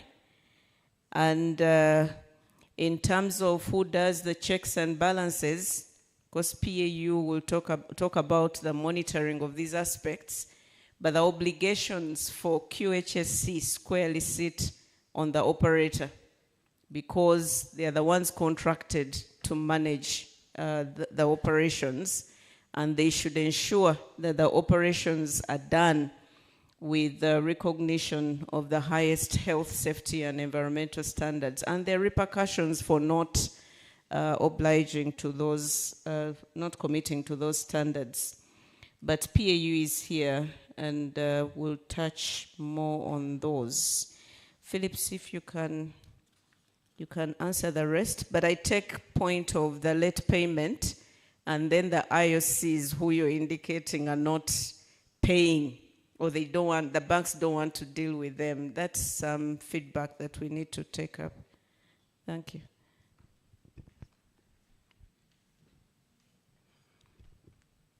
Thank you, CEO. I'll respond to a few, then I'll pass the others to my colleague from the Petroleum Authority.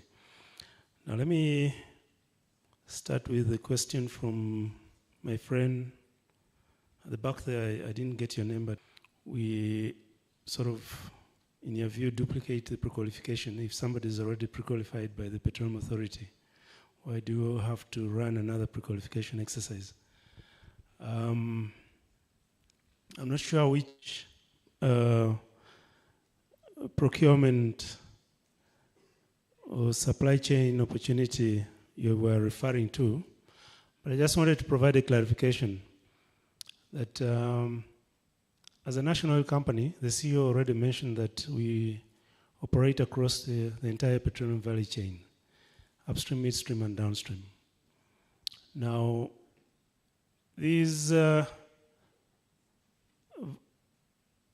value chain have different legal and regulatory framework. So, as a company, we run parallel procurement processes. Now, for most of the procurement for the company runs on the PPDA process.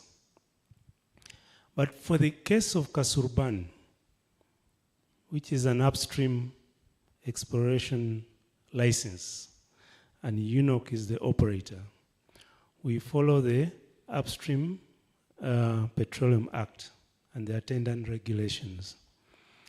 And so for this specifically, for the Kasurubani procurement specifically, we don't do an additional pre-qualification exercise. We pick suppliers from the National Supplier Database that is managed by the Petroleum Authority, as is required by the Upstream Petroleum Act and regulation. And that is the basis for that. Now, that process is only applicable for upstream activities relating to the Kasurubani, where we are operators, just like Total and operating the Tilenga development and CNOC operating the Kingfisher. Now, unfortunately, that scope in the context of UNOC, just stops at the Kasuruban as a project or as a license, if you would like. Now, for the other procurements within the company, for the other operational requirements of the company, the head of supply chain is here. We have to follow the PPDA process, and that's why for services like whatever it is, supplying the company with vehicles for the other operations of the company, and any other consultants, you may name it, we have to pre-qualify you to, we have to create a pre-qualification list as required by the PPDA Act. So if the procurement you are referring to is in respect to anything that is outside the Kasuruban, unfortunately we have to follow the PPDA Act and take you as a supplier community through that pre-qualification exercise to have the pre-qualification list. I think normally it's a 5-year, 3 years. I'm told it's 3 years. So normally it's a 3-year list that that the company has to have. Yeah. So that is just how it is. I hope that clarifies. Yeah. My friend from the Waste Management Company, I know you said you represent a small waste management company. That is how all companies start. And it's always good to have, there's always a beginning. Now, you expressed concern that you have tried your best, you have done everything you could to try to secure opportunities for waste management in the sector, and you don't seem to be making any breakthrough. Yeah. I think the key thing here that I would want you to understand is the contracting strategy for the sector. Now, as the project owners or as the joint venture partners, we worked on a contracting strategy that we presented to the government and the regulator, the Petroleum Authority of Uganda, on how the Tilenga and the Kingfisher projects should be delivered. Now, that contracting strategy required that we award major contracts to just a handful of companies, about 4 in each case. And one of the contracts that is awarded to a major contractor is waste management. Yeah? So the principle is that, as an example, the EPC is awarded to Mark Demott and Sinopec for the case of Tilenga. The principle is that the main contractor then goes on to identify areas within their scope where they will need support from other contractors, and they look out for those contractors and subcontractors and award contracts to them to support delivery of their contract, of the project. So I think the key issue here is that you need to reach out to those, the main waste management contractors, like the Luero Industry JVs for the case of Kingfisher, and what is it for the Tilenga? EnviroSurf for drilling waste for the Tilenga, and I think it's a JV of White Nile and a couple of other countries for the case of Tilenga for other hazardous waste, not drilling waste. So you need to reach out to these companies and see if there are any areas of opportunities where you as a smaller waste management company can support them in delivery of their main contract for the projects, yeah? That's the way it works. As long as you meet all the criteria around these standards, yeah, required for delivering those waste management contracts. And if there are still opportunities for subcontracting, you should be able to have a conversation with them. Now, certainly, not everybody will get an opportunity to provide services to a project. The Tilenga as a project has a scope. The Kingfisher as a project has a scope. And services are already structured around that. So it's not possible that every single one of us, the supplier community, will have an opportunity to provide services to a project. But the good news is that we are working on other projects. Like it has just been presented here, UNOC is operating the Kasuruban, and soon a project will be conceived out of this, and that will offer new opportunities for us, the supplier community here. And that's how the industry works. Every project has its own life cycle. And even when opportunity is going down in a project like Tilenga that is at the peak of its life cycle, hopefully the Kasuruban, Ngasa, Kanyuataba that are still under exploration will come up quickly and offer more opportunities for suppliers. That's how I would respond to that. I want to ask my colleague from the Petroleum Authority to just speak through about the issue of checks and balance on quality and safety, but also maybe respond to the question from Gloria on the training opportunities that they can take up in the pipeline projects. Thank you so much. I'll start with some of the trainings that are in the pipeline. We are working collaboratively as an industry, and there are a number of trainings that are lined up in the Industry Enhancement Center that are supposed to help to build the capacity of enterprises, and I'd like to request, I think a few flyers have been going around. I'd like to interest you to visit the website so that you're kept abreast of these opportunities that are coming up.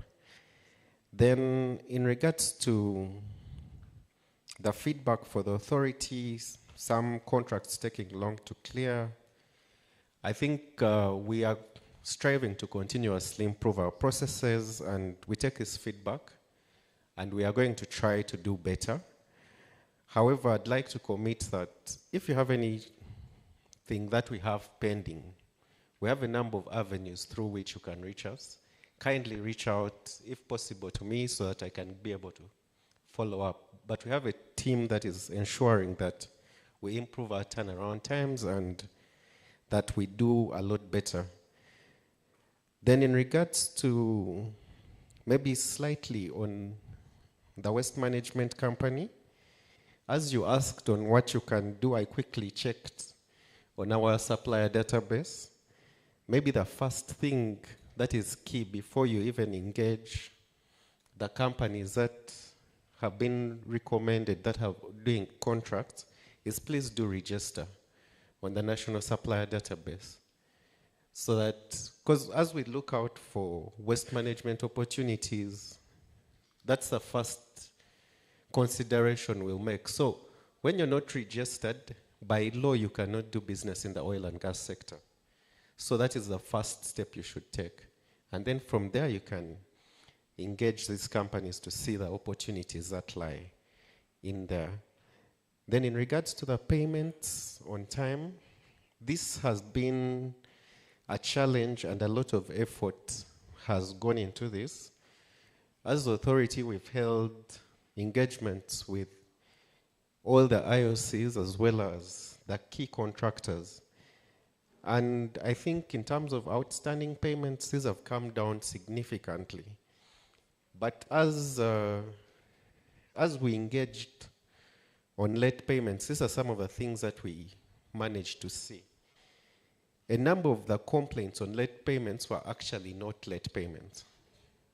And I'll explain. At the point when you're signing contracts, sometimes there's little attention to the payment terms. So you'd find some of you have contracts where you're paid 60 days, 90 days after confirmation of your payment. Now, usually, at the point of signing, you're very happy. You sign very quickly. Then you realize, as you implement, that 90 days is too long. So you come and complain. However, you have a signed contract that said this was acceptable to you. So much as that is the way some of these are, we have negotiated with the companies to ensure that there are shorter time periods. And I'm glad to say that majority of the contractors have agreed to revise the payment turnaround time. A number of them have reduced to at least 30 days for the small contracts. However, we encourage that as you sign your contracts, be very careful, read the fine print, so that you don't agree to terms and conditions that you're not able to work under. Then we continue to make efforts, and this is also one of the things that we have tried to work collaboratively, because it affects all of us in the sector if the business sector is not being paid on time. And if you have an issue which really has gone beyond, our doors are always open so that we can be able to take it on and engage the relevant parties. Then maybe slightly on the uniform qualification, we are working on a joint qualification system with the companies for specifically upstream and the midstream areas, where we are going to, once you're pre-qualified on the joint qualification system, then all the IOCs should be able to qualify you for those services that you have been qualified for. That is why you see, if you've been going through our processes, it's no longer possible for you to just change your qualified areas. You have to submit for consideration before we can be able to qualify you for additional scope of work. So those are some of the efforts that should ease the qualification and improve the procurement process across. Thank you so much. Thank you. Thank you very much for responding to the questions. Can we please stand up again and stretch? We have been sitting for too long. And as we are stretching, the team online, we hear you, Ezekiel, Francis, Mwiru Holdings, Brandon, and Maureen. Your questions will be responded to after the next set of presentations. So the next set is what really is the gist of the reasons why we are here. Definitely we hear you, we hear your challenges. And the next presentation is going to come from Jeremy. If you could take your seat.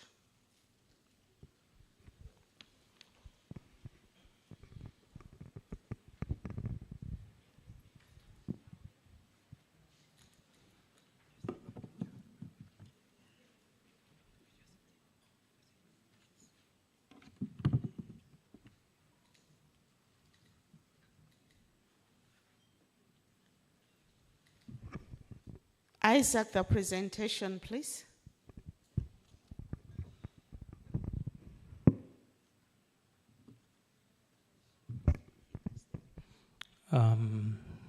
Good morning once again. Jeremy Nduru is my name. Perfect. Head supply chain, Uganda National Oil Company. We do not take your feedback lightly. We've got a lot of feedback in regards to procurement, and we'll see that we push through these things. Now, my presentation feeds into Loida's presentation, so it's a very critical.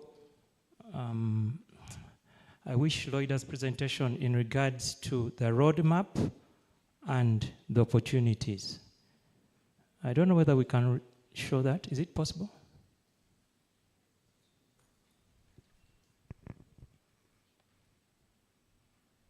That is mine, so that's mine. Loida's presentation addressed the issue of the roadmap. It also addressed the issues of opportunities. This presentation feeds into that, but I think let's move. If you can't get hers, let's move. It's fine.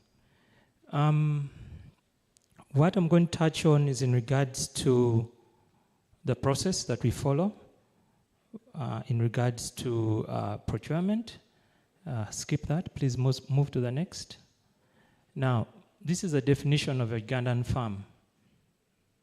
As long as a Ugandan farm is doing that, that will be a definition. They're providing value addition to Uganda in terms of the products they're selling.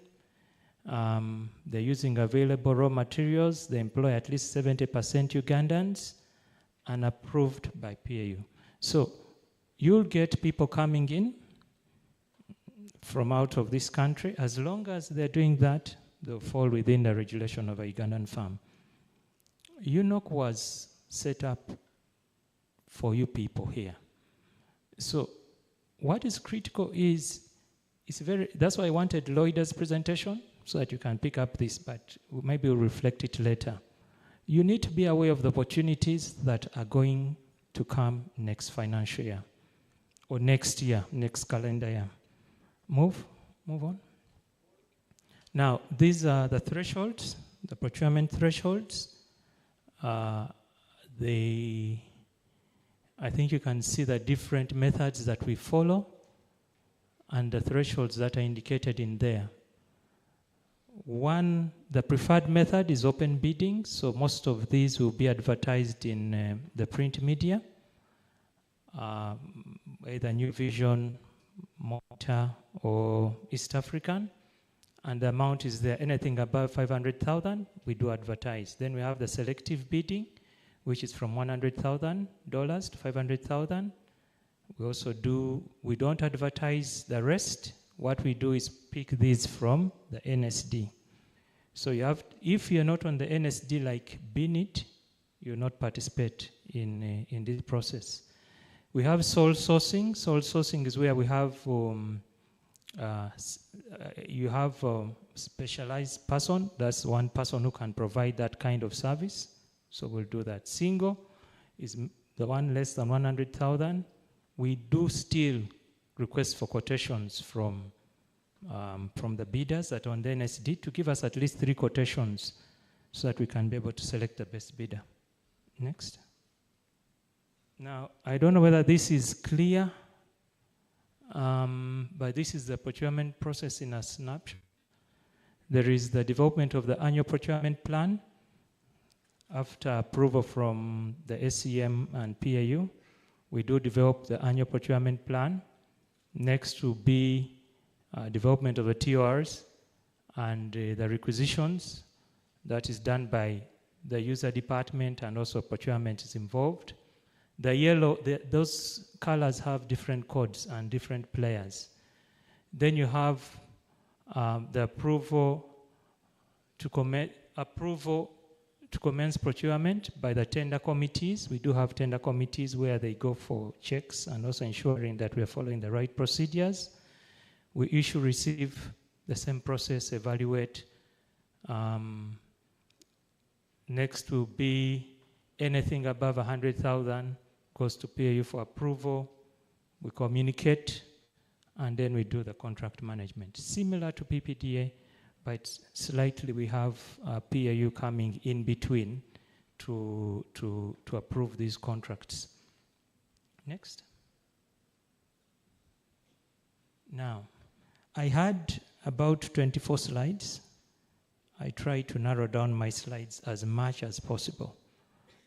Avoid having things that are not relevant. Now, bidding timelines, 10 working days for open and restricted bidding. We also have scenarios where bidders come late and they are calling me, please don't call me. I will not be able to assist. Next is for you to participate. I think that has been addressed. You should be on the NSD. We have issues of approval. Anything above 100,000 is approved by PAU. I think some people have touched on that in the room. Then we do communicate to unsuccessful bidders. Where you're not successful, we do communicate. And there's also a complaint handling mechanism whereby if you feel you've been aggrieved, you should be able to send in your complaint within 5 days. And we should be able to address your complaint within 15 days. Now, the evaluation of bids is not technical compliance. We do merit point evaluation. And this mainly looks at the experience of the firm to do the assignment. If you don't have the experience, then you lose marks. Split about 100% between those. So depending on the nature of procurement, you'll have experience of the firm maybe carrying about 30, 35% or 40. You have experience of the personnel to do the work will be about also 30 or 35%. Methodology, how you are going to approach the assignment is also there, whereby we give it about maybe 20 or 25%. Some people have mentioned QHSC, which is a key requirement in case you don't have a policy, a QHSC policy, then you'll not be able to go through, or you lose marks. And also issues of ISO certification. These are things we look out for.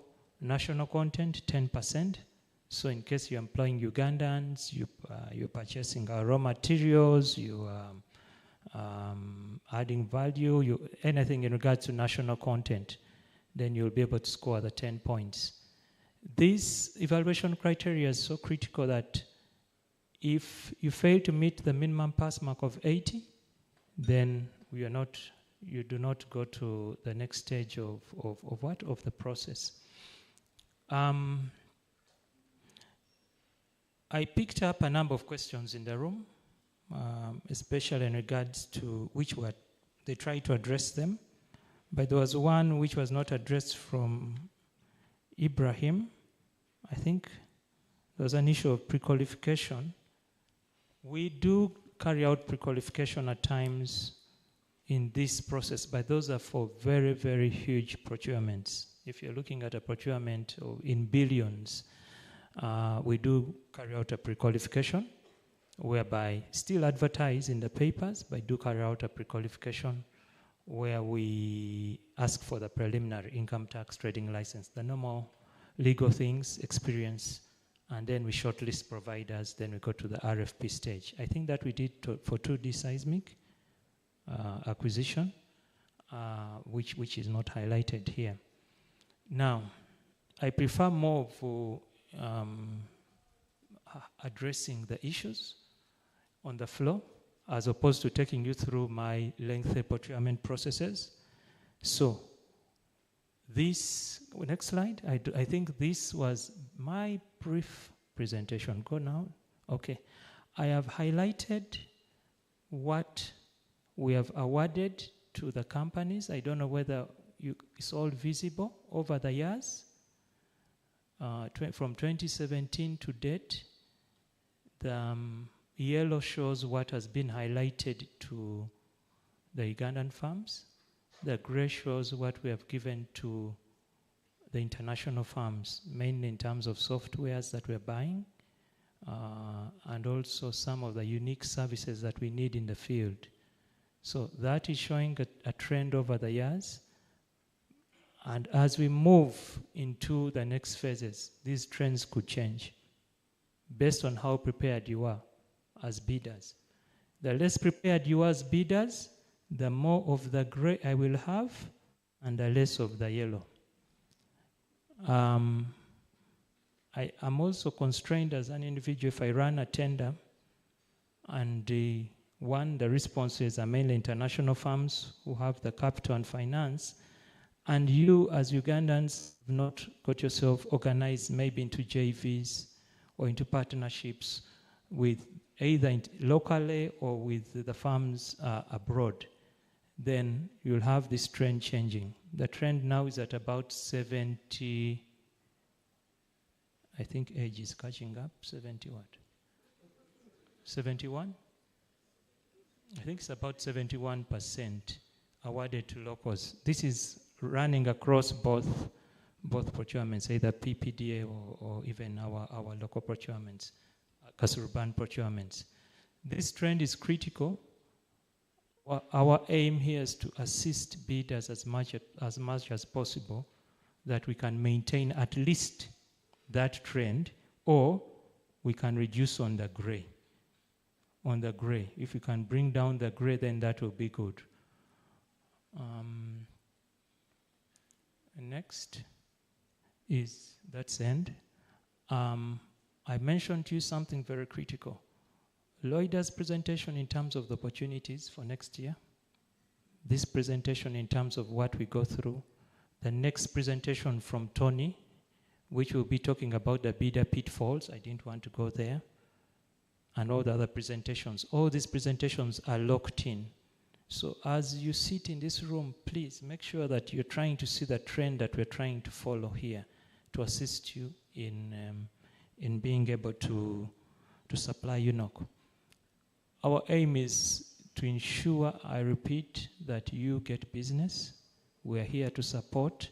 I know there are efforts which are going to be taken on to select specific providers from specific sectors, handhold them, and see how best can UNOC help you certify or carry out some of these things to improve on your ability to participate in these tenders. I do submit.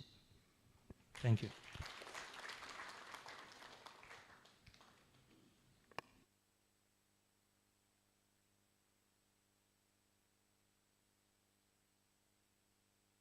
Thank you, Jeremy, for the presentation. And next is our man who was formerly at the incubator, now at UNOC. And I believe many of you know him, as we always send our companies. Everybody who is pre-qualified at UNOC, we send them to the incubator for the long-term trainings. And we have the new CEO, Catherine, if you could stand up for recognition of the incubator, the Stanbic incubator. So she's taking over the reins. She's been in the banking industry and she's hearing you. So she'll be able to support you effectively. Tony, please.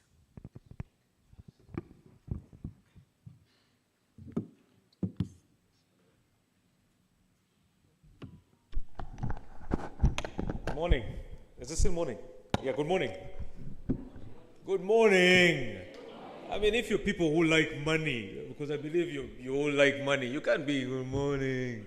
It has to be a proper good morning. You know, I'll tell you a very interesting joke. When you ask a Ugandan, how is business or how are things? We always say, Tugezako, we are trying. We are 50-50, somehow. We are somehow. You ask a Nigerian, he says, we are taking over the globe. We are surmounting mountains and we are doing business. And he owns just a kafunda. So we have to mimic our West African brothers, and I think the Nigerians or the West Africans in the room can attest to that. So, good morning once again. My name is Tony Otoa. I am super happy to see Catherine. Catherine, please stand up again. Catherine Poran is the lady who, look at her face, notice her properly, because she is the lady who is going to take care of all of the issues I'm talking about here. So get ready to bombard her with requests, but also take her digits so you can approach her. Catherine, thank you so much for coming. I've been asked to talk about pitfalls. Now, I don't like talking about them in terms of pitfalls. I always say pitfalls are an opportunity for us to become better and do business better. I've had the privilege of being in this national content story for over 10 years now, from my Total days where I was in charge of local content, all the way into Stanbic, and now back to UNOC. And what's quite interesting is my brother Jeremy has dodged so many bullets to this morning. I had him say he's old, so he's blaming age. I've had him say the English or blaming the CE for being around and he can't speak after her. Again, please take his details because he has all the extra answers to a lot of the questions here. Now, my presentation today is really about what I call opportunities for reshaping ourselves to become better companies.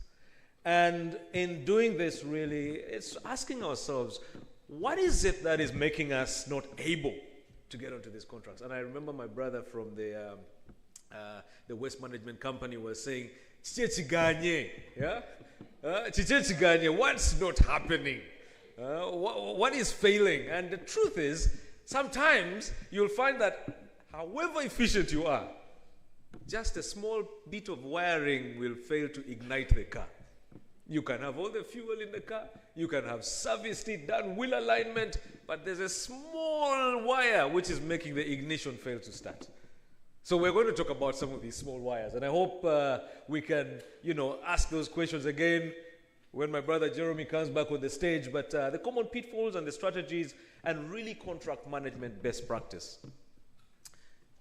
During our time at the Stanbic Business Incubator, what we realized was opportunities are massive. Opportunities are massive. But one of our biggest problems as Ugandans is when we see an animal, we want to eat it alone. You do not have the financial expertise or rather capability or the ability to actually manage the contract yourself, but you just want to do it yourself.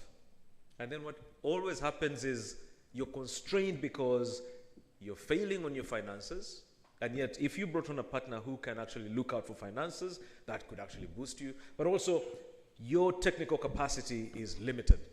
So what are the pitfalls we're going to talk about? And here we're going to talk about the common mistakes, that bidders encounter. Then we will also go into why these are, tricky when it comes to qualification, so disqualification, loss of competitive advantage, and the failure to win contracts. Now, I like talking about this because it is, if many of you have been watching football, we have the qualifying stage for Uganda to go to the Total Cup in 2025. So we have stages, the group stages, and the first one usually is the expression of interest stage and the pre-qualification stage becoming the next one. Now, the first thing I will ask here is, are you on the National Supplier Database? That's the first question. If you have passed that question, it's like, for us Catholics, it's baptism first. Even the born-again people, bidder registration. Are you registered on the National Supplier Database? And then the delayed or no response to EOI and pre-qualification invitations. Now, typical Ugandan story, we always wait for the last minute to begin putting in our documents or organizing our documents. If I asked many of you here, and you truthfully told me, if you have your updated audited books of accounts for the last 2 years, many of you will not actually have that. So you'll always wait for when the opportunity has come up in the press or anywhere, and the first thing you'll do is, hey, John, can we first do these books quickly, and we see what can happen? Now, probably John has a list of other guys he's dealing with. That means that for you to answer that expression of interest, which usually runs for not a long period of time, you'll fail, or you'll fail to have all documents together. Now, that's one of them. But also, the failure to understand the whole process or how it actually runs, and that's a very common one. But also, submitting insufficient information. Many companies, and I have been part of this story here and seen it personally, many companies will always put in what they have with the belief that eventually they will come back to you to ask you for more information. Now, let me just give you a simple scenario. You have 2-3 jobs, and we have this number of people putting in their documents for those 2-3 jobs. Jeremy's problem here is to try and make his system and manage his processes efficiently. So what does he start by doing? Elimination. And what does and what does elimination mean? Who has the full document package? If you do not have, delete. And you could actually be a qualified company, but just because you did everything haphazardly, that fails. So, submission of insufficient information. The other one is limited or no related experience. There's a company, my very good friend has just walked out of this room. I remember him when I was at Total.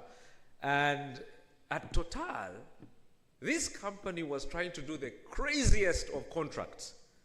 I remember we were doing pre-qualification for the drilling and the cement fluids and all of these things. And this guy, lack of experience, typical Ugandan guy who said, for me, I have to enter this thing, would always come up and try to submit his information. However, it was not, or he had no experience. We advised him, and I remember he came to the Stanbic Business Incubator. We trained him. We got him ISO certification. I know my brother there says it's sometimes not relevant, but it is relevant. And what actually happened is he got partners to work with, and today he's doing contracts worth over $8 million US in the oil and gas sector. I'm talking about Inspector Africa. But before, Inspector Africa would come up with no experience and tell you they can actually do everything. You know, Ugandan thing is, if you can't do something, you say, but I know a guy who can do it and we can make it happen. So, insufficient information. Then, experience. Then, of course, the limited or no HSC awareness. And let me tell you why this is very important. Again, for Jeremy to make his processes easy and to try and make his work efficient, he will first of all look out for HSC, QHSC.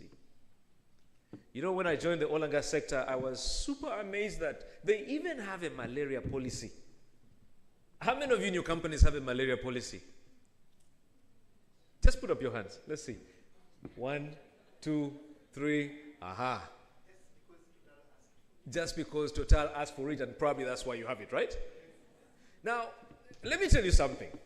If you're going to work in the funny places where all of this activity is happening, and of course not in Kampala, you must have a policy of that kind.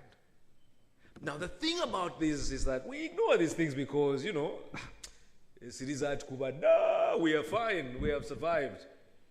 But I can tell you that for the businesses that you're going to support and operate with, you have to have these things. So it's very important for you to understand QHSC is important, and the awareness as well is important.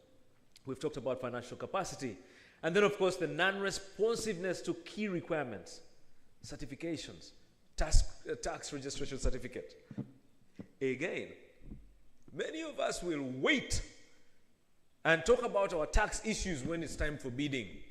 That's when we start going to visit the taxman to speak to him about why we need the tax compliance certificate or so on and so forth. And yet, if you have a relationship with your tax people, your taxman, you can actually have these things sorted out in a limited time. But then, of course, limited or no evidence of a planning system, you know, your training and so on and so forth.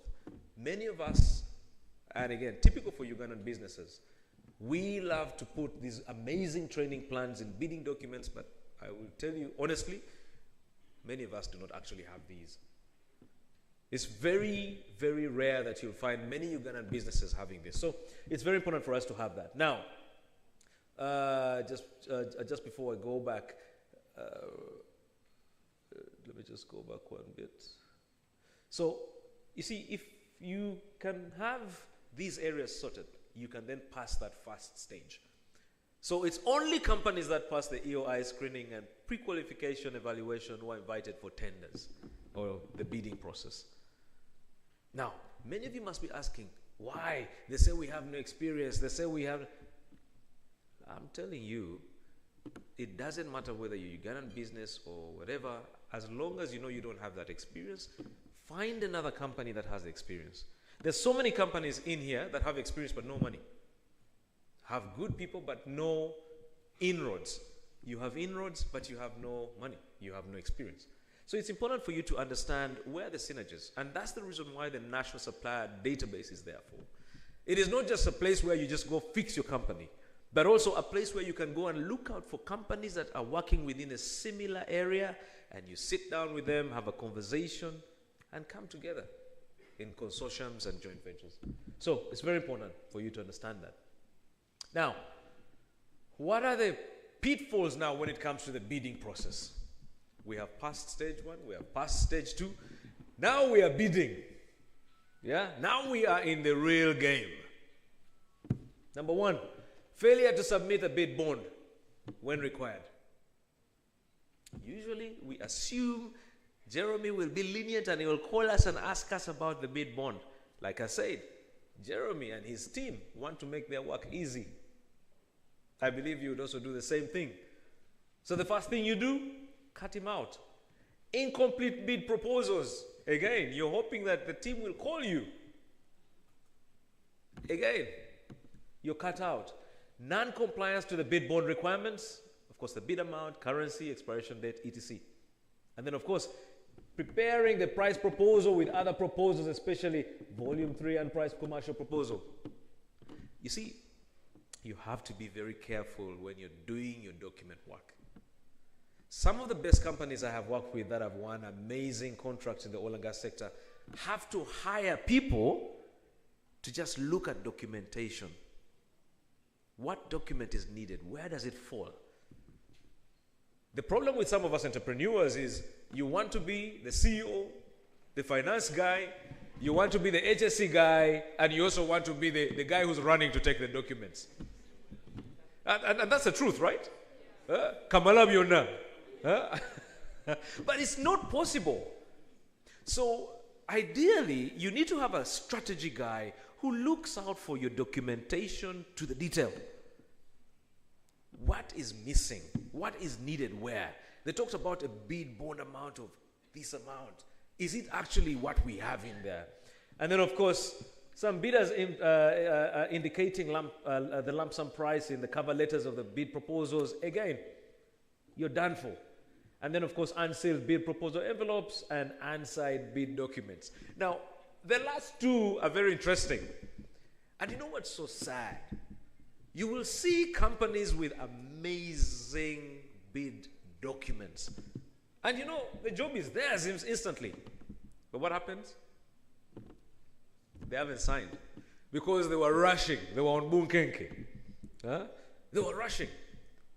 And the problem with that is that there's no reversal, because you've definitely gone against, the rules of engagement for this process.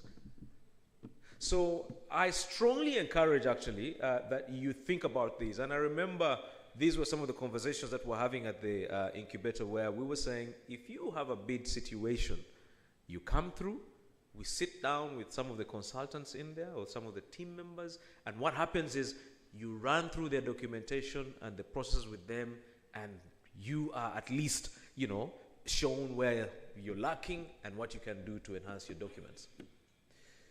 The other one that I like talking about now is the bid evaluation. Now we have finished, putting in our documents. Everything is now good, smooth and running, and we're excited. We now get to the bid evaluation process, and this goes through 3 stages. Number 1, technical evaluation. Now, this is where all of your English that you have put in will be evaluated. Do you actually understand the scope of work? Do you actually understand what has to be done? How it has to be done? Do you understand the needs of the user or the person that's going to contract you? That is where the technical evaluation comes in. And this is, again, another stage where many businesses fall off. Okay? And then you go into the second stage, which is commercial evaluation. Okay, you have said you're going to do all of these things. Let's look at how you're going to do it commercially. Does it make sense? Does it actually really have water, or does it hold water? Are you sure you can build this road with only 500k Uganda shillings? You know, many of us like to play around with commercial detail just because we want to get in. Then when you get in, you say, typical, right? Because we want to get in, now we're in, and then the question is, how do we manage while we're in? So the commercial evaluation, and then finally the price evaluation. And usually the price evaluation is also what takes out most people. What I have seen in my evaluations when it comes to oil and gas is, because it's oil and gas, we believe it's good big money. So you price for a pen like you're pricing for a battery of a Toyota. Because you know, it's Uganda National Oil Company, it's Total, it's UNOC, and that's typical. So those stages are very important. Understanding how you technically write your proposal and your bid, your commercial valuation, how you're going to manage your contract, and finally how you price. Now, how you price again is a very interesting thing to think about. And usually, again, it's going to talk to people who have done similar work, who have had a similar experience, who will tell you what works and what can't work, so you can actually make your bid one that's worthwhile to take on. Now, what are the pitfalls in the evaluation process? This is a very interesting one. Sometimes you look at bids and you're thinking, what's going on? Where did this guy actually come from? Number one, limited understanding of the scope of work. You're talking about this, a guy is giving you a scenario for that. And completely, that is put aside by the evaluation committee. Number two, limited experience on similar projects. And this is why, if there's anything you'll take away from me today, is the conversation around partnerships and consortiums. Find like-minded companies that are doing something similar and work with them. I always say, it's okay to have 10% of a 1 million contract than 100% of a 50 million contract. It only makes sense. So, limited experience on similar projects. And then, of course, incomplete proposal information. I talked about this before. Subcontracting core portion of the work. Because for you, the guy who knows how to write, right? And the real work, you give it to your muchuba. Now, when it's about accountability, it's usually difficult to understand who is actually in control. And that is why, when we look at your bid and we see that most of the work is going to be done by the muchuba, instantly, it's on the side. But again, a trick, and maybe this is without Jeremy listening, is how you manage your proportions of work or your work packages to take care of both parties or three parties or whatever, how many parties, depending on how many parties you're in the relationship. So in the subcontracting of the core portion of the work, and then of course, unfavorable project schedules. You know a project is supposed to take 2 years, and you're probably giving it a 4-year time frame or a 3-year time frame. A lot of these projects are time bound, and it's very important for you to understand that as you plan your commercial bits, you need to factor in the time, the amount of manpower you'll need, the amount of material you'll need or services you'll need to be able to execute. So unfavorable project schedules. And then of course, inexperienced personnel or limited equipment. And I've talked about this again, and I'll say it again. This is where you bring in the partnerships.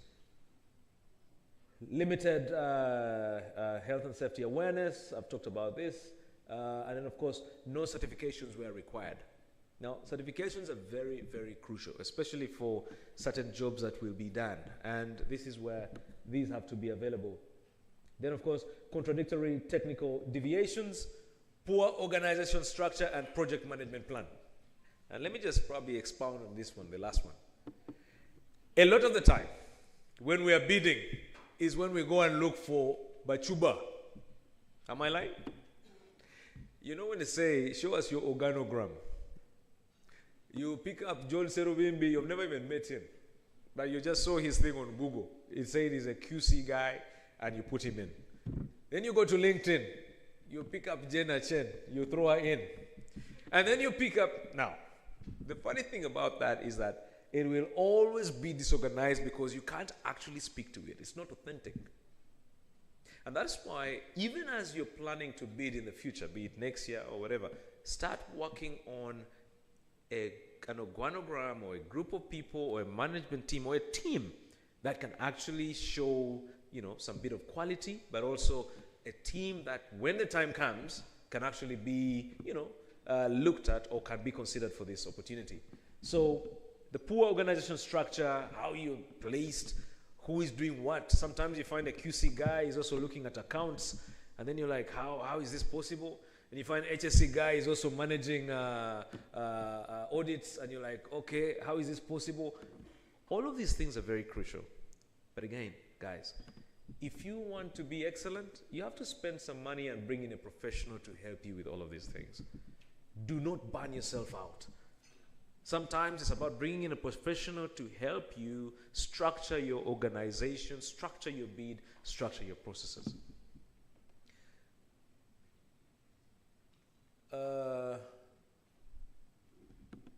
Of course, this is not a pitfall. Oh, okay, there we go.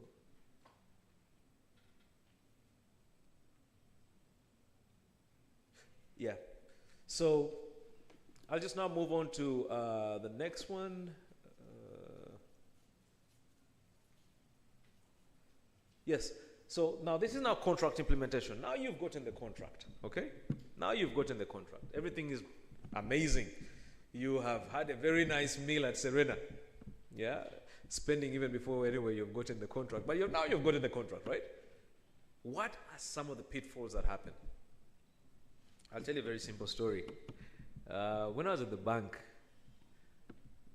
we had a very interesting business guy. This business guy had always wanted to do a major construction for the oil and gas sector. He was doing well. He goes into the bank, they give him money, they say, yeah, it's our guy, he's going to now kill it. Now, you know how you give an entrepreneur money and then you go and monitor to see if the money is actually working and things are moving smoothly. The man had deviated from his plan and he was now running a small liquor making factory. And when he was asked why, he said, but look at the return on investment. This one, people are drinking immediately and we're making money. The other one, I would have to wait for a proper contract. So why is it interesting when you talk about how we spend or how we deal with finances when we get these contracts? And I've seen this with many entrepreneurs happening right now. And many of them are in financial distress, blaming banks, but they're financially stressed because of the poor governance. Poor governance and how to perform in your finances and the planning and permissions and all of these things. And you see, I always say it's very easy to blame than to organize and do something right. When you get a contract, you now believe you're now an oil mullah. You stop eating at Mama Jane, now you want to eat at Serena every afternoon. Lifestyle changes and your poor governance comes into play. And this affects contracts. So you'll find that the money that you were given to achieve a certain milestone is not actually happening or not coming through. And that milestone instantly fails to come into play. Now what does that mean? People like Jeremy will call you and ask you what's happening. And because you have no answers, if it happens over and over, you're simply cut out. You're blacklisted. And what do? You blame. Because like I said, blaming is the easiest thing to do. So it's very important for us to understand project governance, very, very essential. Then of course, securing insurance certificates, bank guarantees, and performance bonds. Many people struggle with that. Sometimes, again, because we do not have the relationships with these entities, we only look out for them when we are probably winning a contract or when we are in the course of winning a contract. And yet, it's actually possible to build these relationships prior to that, so that when this happens, it's easy for you to have that conversation. I'll just ask, how many of you have relationship managers in your banks? Just put up a show of hands. You can see, we're talking of less than 5%, or even 3%, it's about 3% who have put up their hands. Meaning, When you get a contract is when you go to the bank to begin a relationship.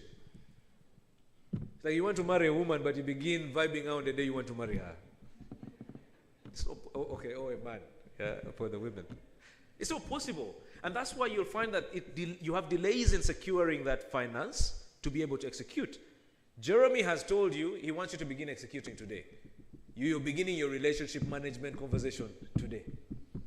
By the time your relationship manager has taken you through the process, you've signed this, you've gone to URSB, you've come back, you've done this and that, 3 weeks are gone. All of these are affecting your timelines. All of these are affecting your reputation as a business. So these need relationships. Go today to your bank and say, I want a guy dedicated to me. Let me even just call him just for just. So that when things are happening, it's not a long procedure. He has my paperwork. He knows where to start from. Understanding the responsibilities and obligations of contractor. But also let me just go back to the last one. And you know, many of us say the banks are not giving us money. But how can I give you money if I don't know you? Just because you have an account doesn't mean I really know you. Relationships are important. And that's why a relationship in your bank, with your relationship manager is crucial.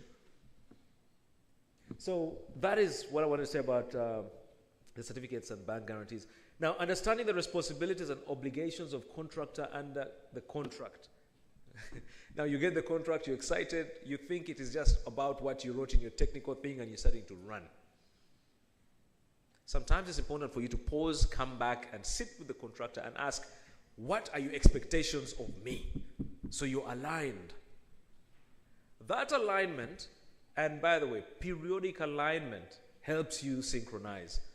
When you're in sync with a contractor, what normally happens is that at all times, you are flowing. You are in the right frame or setting as needed by the contractor. Many of us just run, begin the contract, then you come back, the guy says, no, this is not what I actually wanted. And I've seen that many times, where you commission work, and the entity just runs and starts doing the work, and then you're like, no, this is not exactly what I really want. And then they'll tell you, but now we've run out of money. We cannot go back to change this. Now, for the contractor, you're so mad, but you can't do anything. So you have to work with it, but then, of course, you're like, I'll never work with this guy again. And yet the guy is actually good, but it's just because there was no rapport between the two of you. So very, very important. Address scope of work, coordination and procedures, that's still part of that. Mobilization of equipment and personnel, very important. Following contract variations and amendment processes, again, if something is not going right, it's important, and it's okay for you to come and tell the contractor, you know what, this thing is not cutting it. Can we deviate? Can we change? Can we do things differently? What that simply does is that it helps you and the contractor to be at the same level of understanding. Program management, claims management, assignment and innovation of contract, and of course dispute resolution. So again, contracts are not cast in stone and they can be terminated. But also, you can have your contract relooked at and find a way of aligning with the expectations of the contractor to perform better. So again, some of the strategies we would like to put forward through preparation. Again, just going back to the beginning. Review all procurement documents carefully and ensure a complete understanding of the requirements. But also, please hire a professional or someone who can help you do that. I always said when I was at the Islamic Incubator, the most important people for any entrepreneur are, three most important people are your accountant, your tax guy, and your lawyer. Have your lawyer look through this bid document. Sometimes you might be over-promising. You're promising Hosanna. Kumbe, you can only provide just a simple hallelujah. So, review all procurement documents and make sure that they're right. Then, of course, the document checklist. And then use this checklist to verify all those documents. Now, I know someone talked about, Petroleum Authority and saying if you're with Petroleum Authority, it should be okay to be at UNOC or to pre-qualify at UNOC. But I can tell you that as much as it might be okay, there are certain things that UNOC also has to put in to make sure that their processes are very robust. Okay, so that's a very, very important aspect that has to be considered. So in your checklist, always have these things there. So when, when something has come from UNOC, you say, bano, and you have them ready. You don't have to wait and start asking people what exactly is needed. Then of course the detailed proposal, detailed and very clear proposal which addresses all aspects of the project. And finally, like I said, consult. Legal, financial, technical experts, and all of these guys to make sure that everything is seamless. You cannot be the Kamalabi now, you cannot be the Kafulu. Allow people to come through and support. And then of course, the other ones are the national content plan. You need to develop one. If you do not have one, just try and ask my brother Bintu here. He'll support you with what is needed in the national content plan. Have it at all times. It will always be needed. And then of course, your risk management plan, identifying your potential risks, timely submission, make sure that you're meeting the deadlines. Typical Ugandan scenario, whether it's for jobs or anything, we like to do it the last minute. Then the computer fails. Then internet fails. And then you blame the government. Someone has said yes. Yeah. So timely submission, a day or rather a week before or 2 days before, it allows you to play out with the system. And I'll tell you a very interesting story. Recently, many people were trying to apply for jobs at UNOC. And one of the areas that was failing for many of them was the debt and how the debts are actually input into the system. Now, the debts are input in the system through, letters. Yeah? So 05 September, the word, and 2024. People were struggling with 05, 09, 2024. And I can tell you many people failed to actually do anything because they had no clue. But what happened with the people who tried earlier, they would connect or contact UNOC, and UNOC would tell them how to do it. Now you imagine, you're at home, in your sitting room, and you're trying to do this application at 11:30 p.m. because the deadline is midnight. You've put in all your amazing certificates from Dundee, Aberdeen, and everywhere, and an MBA or 5 of them, and you just can't do it. So timely submissions, very, very important. Then, of course, the compliance checks, just to verify that all aspects of the proposal comply with the legal and regulatory requirements. Again, that's where the checklist comes in. Finally, best practice for effective contract management, hold kickoff meetings, and that's what Jeremy and the team have with you, including the users, just to ensure that you review, the contract terms and conditions, and you make sure that everything is fine. Then, of course, ensure compliance with the contract terms, just make sure that everything is okay. Develop a contract management plan, outline the procedures, responsibilities, and tools for managing this. And then, of course, maintaining accurate documentation, have a very systematic way of keeping this documentation there.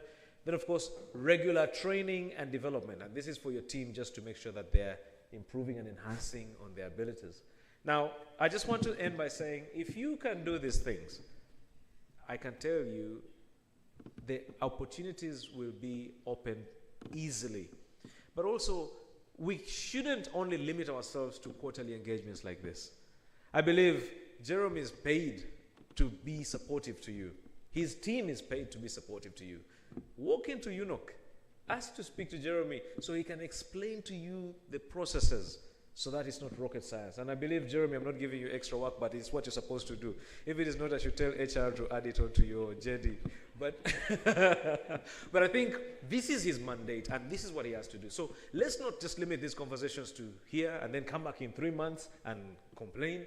Let's be proactive about supporting our businesses and helping our businesses. Thank you very much.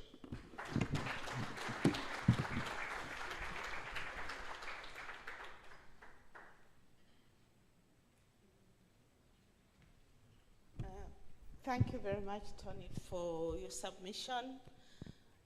We're going to have one other little segment to complete this whole phase before actually we have a Q&A and then listen to the PAU.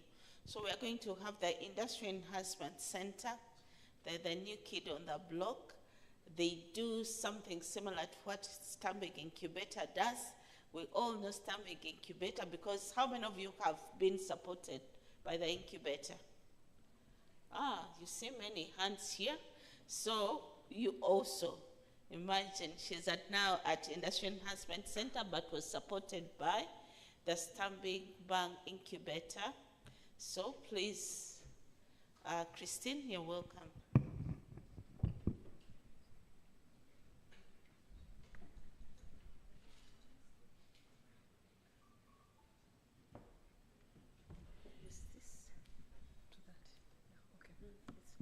All right. Good morning, ladies and gentlemen. Yes, all protocols observed. My name's Christine Senteza. I'm here to represent Mr. Jimmy Mugera from the Industry Enhancement Center. The Industry Enhancement Center is located at Plot 12, Ngabo Road. I am sure some of you have had the opportunity of visiting us before. So I'm here to give you a very brief presentation of what the IEC can do to support you as Ugandan local suppliers and companies to take better advantage of the opportunities that are presented by the oil and gas sector in Uganda. So I have a very brief presentation, and okay. So the Industry Enhancement Center, that's moving forward. Someone is moving it? Okay.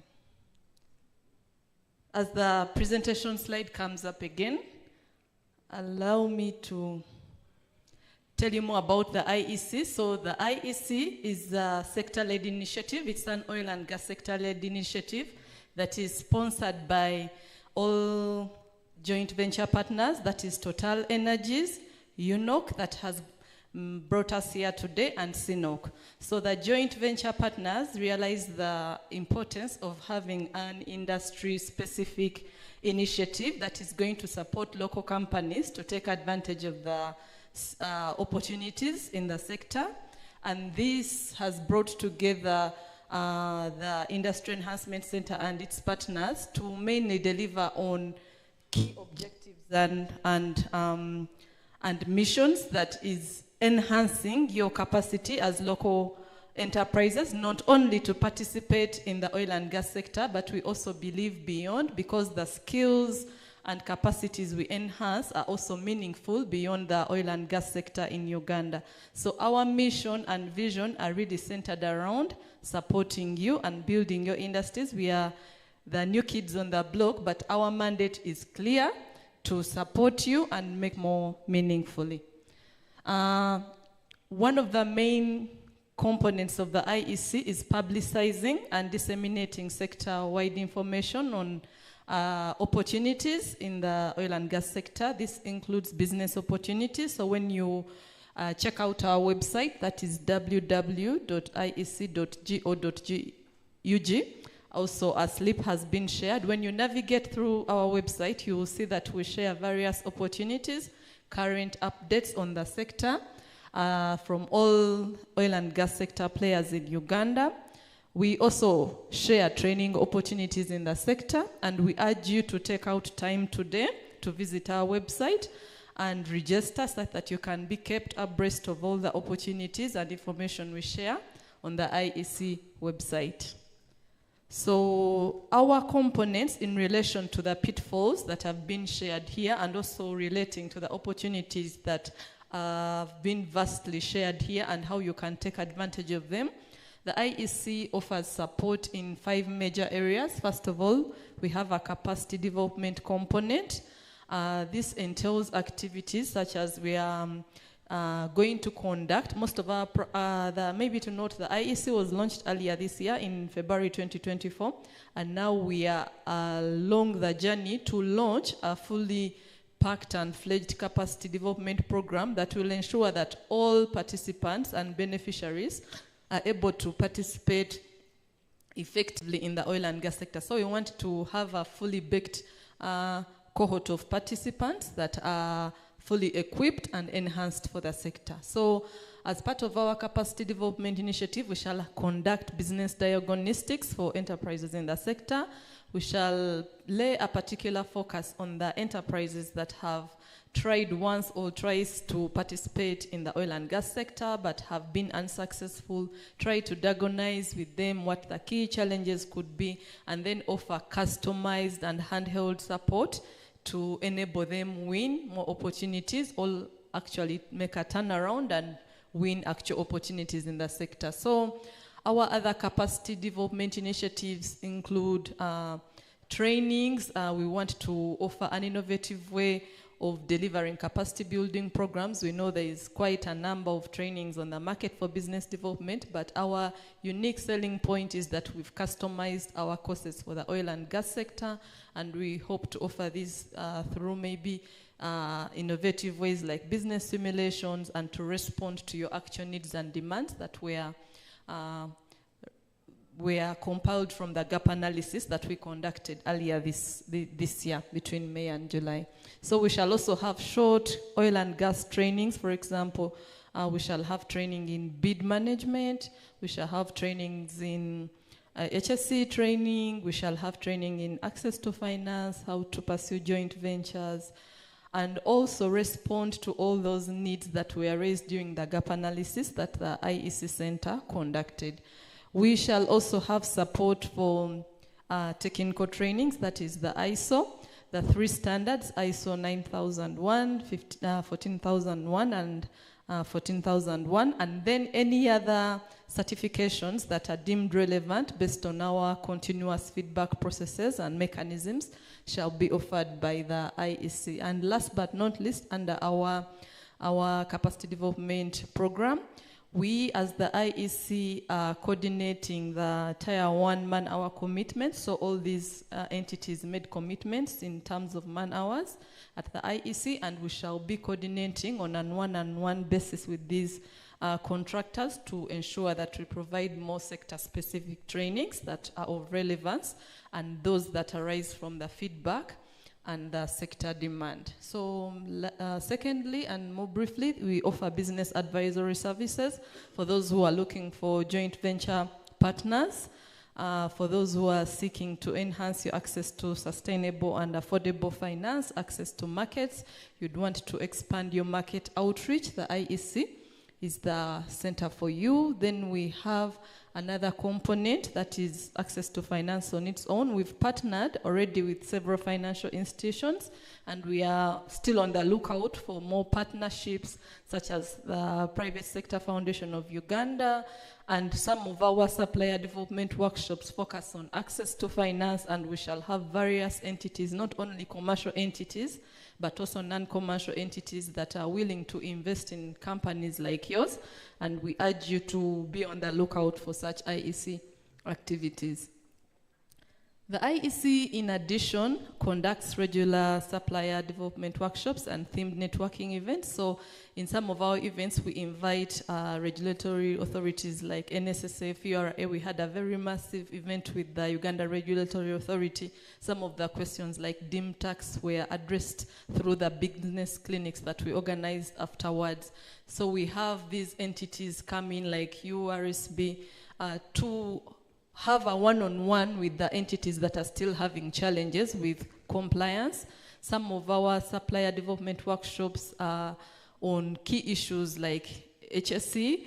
We have commitments from major IOCs, and the most recent one we had Total Energies take suppliers through the Ariba and Sequana platform, because now their systems are online. So all suppliers that had issues understanding, navigating, received first-hand help and support on how to navigate through these online platforms for procurement. So we have commitment of all major industry players, and we urge you to take advantage when called upon to come and interact and build your capacities as necessary.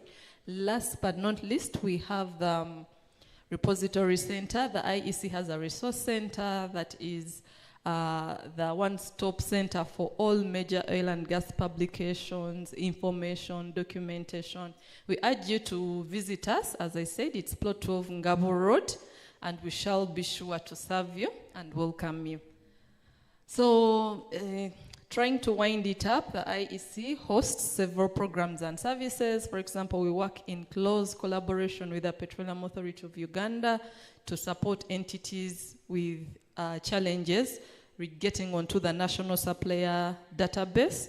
So we have the PAU take-up camp at the IEC and offer one-on-one support, make sure for those that have not kickstarted the process of NSD registration, they get it kickstarted. Those that are having challenges getting classified, those that are having challenges acquiring certain documentation, because we work hand in hand with URA and NSSF to make sure we get you on the database. We've already conducted a gap analysis on the sector. I see some participants who were there before, and we collected all this feedback and have now compiled it into a report that shall be widely disseminated for the action and feedback of the key stakeholders in the sector. And also, we have info sessions on top of the IEC session. So we host industry associations like AUGOS, like UCMP in the house, Uganda Small Scale Industries Association. So we also support and promote networking, and on top of that, hold sector events. For example, Tier 1 supplier workshops are held at the IEC, and we also have IOC events at the center. Yeah, so our collaboration with the Uganda National Oil Company is really strategic and unique. They are, first of all, members of our steering committee, and we've come to rely on them and exchange very impactfully in terms of technical expertise. When we have resources, when we have workshops, they bring in key resources. We, for example, would want to solidify this collaboration and support you for all the bidders who are having issues on using their procurement systems and plans. We can hold a similar session that we did with Total Energies to make sure you understand all the pre-qualification requirements of UNOC. So we've also collaborated quite intensively and had discussion with UNOC on how to foster policy dialogue and discussions on key issues that are relevant to Uganda national companies. And then we also hope to take up the discussion further through a follow-up on the key action points that came out as a result of the gap analysis that was done for the sector. So I think that brings my brief presentation to an end.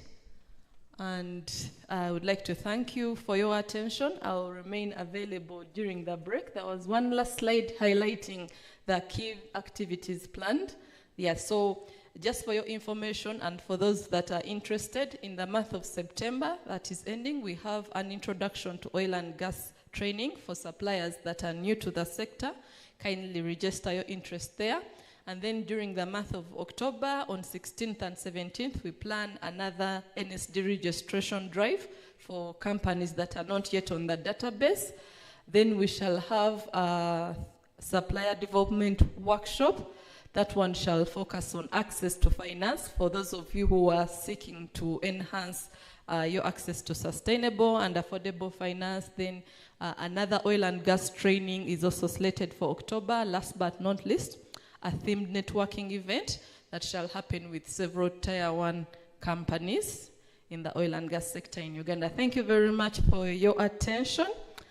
Yeah, have a lovely rest of the event.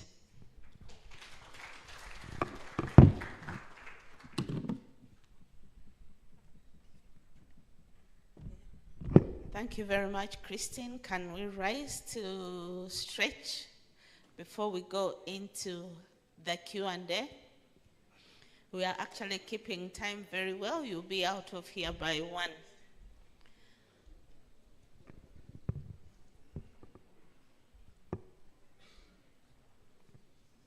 Okay, thank you very much.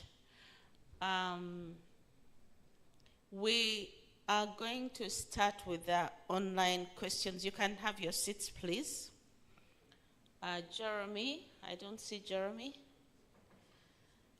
Some of these questions are to him. Okay. Brian, you could note this. In regard to those suppliers, and maybe the upstream team can respond to this, in regard to those suppliers that are pre-qualified but faced bottlenecks in regard to getting orders, is there any action to be taken to ensure that all suppliers are given equal opportunity? And that one is from Ezekiel Suna. Then we have Francis Mwesije, who is saying, also, why is it that certain certifications like IOSH are not recognized in the training sector, yet they are actually better than NIBOSH? And then, okay, this is back to the head of procurement. Briefly give us the process within which we can be pre-qualified and endorsed to be preferred suppliers for tier 1 contractors or to UNOC as well. That is from Francis also.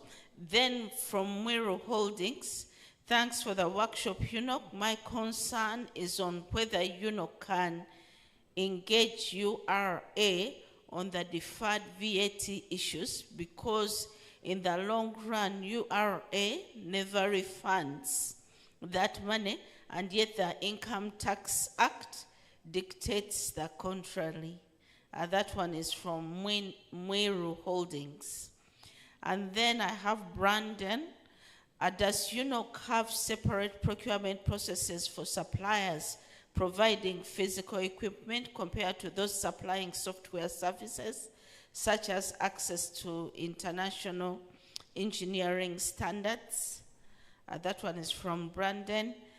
Then Maureen Twine is asking, how can the biggest percentage of suppliers that participated in the pre-qualification process fail?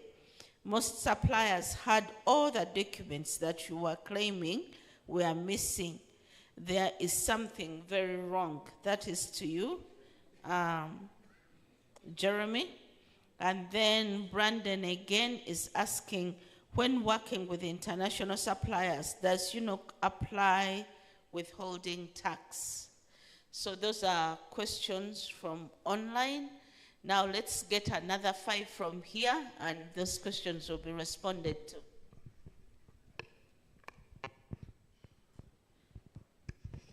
Janet Lovin Sankins is my name. I work with Lake World Uganda Limited. We offer pest control and fumigation services. Mine is just to Christine in regards to the trainings that were scheduled for September and October. Are these trainings free of charge, or there is a certain surcharge to pay? Thank you.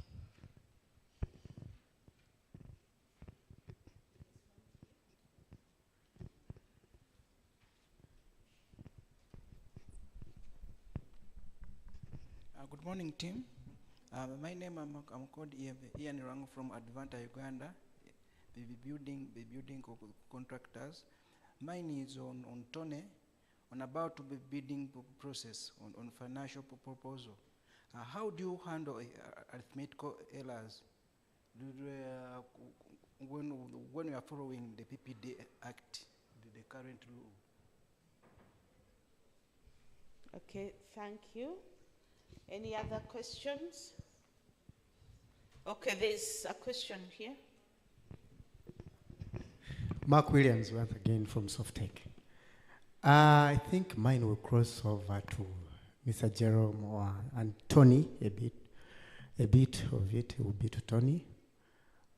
Yes, Mr. Tony took us through all the procedures and the pitfalls, which was very right, 100%. I agree. But there are scenarios where, we've come to see that a bit, some companies just want to have justifications. Like if you're not providing a scope, let's say if you've not been concurrently providing a scope and it's a new scope, however prepared you are, they cannot send you a request for quotation, and they give 1 day. This week, we got a request for quotation from a certain company, and it came on 10th, 11th, which was yesterday.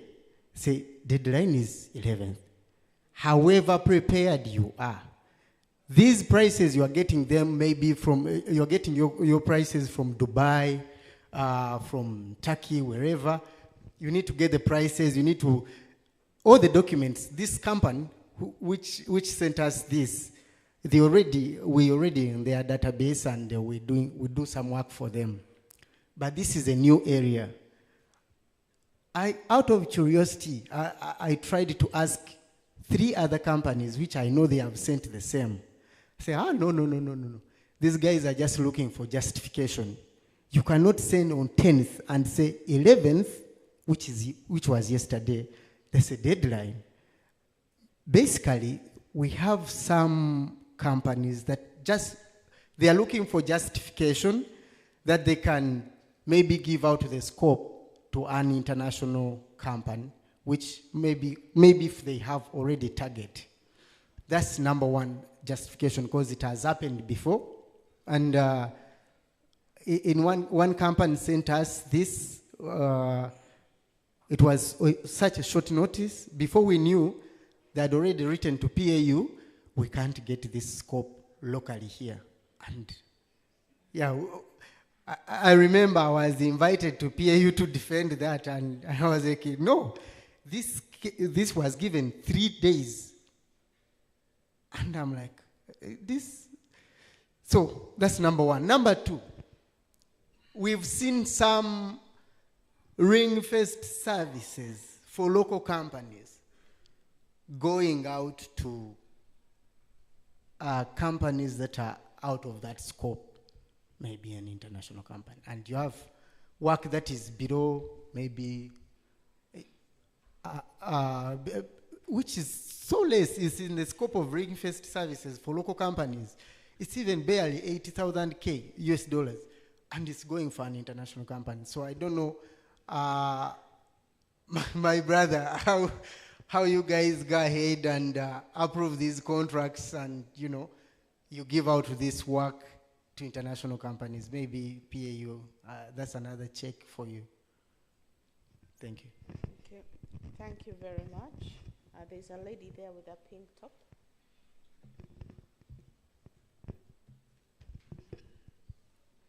Thank you so much, UNOC, for giving us opportunity, for giving us a platform to address our challenges as suppliers. My name is Betty Amongin. I work with Silver Fleet. It's a car rental company. We are indeed local content, and I'm proud with your innovations with Total. At least we have moved all what is required to be the suppliers in oil and gas. Talk about certifications. We have gone through all the ISOs, and of course, we have gone into the procurement processes, like we have tried to get some contracts. But the challenge is we request maybe if there is a regulation, at least after supplying, of course, now the payment process, it takes quite very long time. Even if we try to follow up, communication sometimes is completely cut. At a certain level last year, we were told that oil and gas,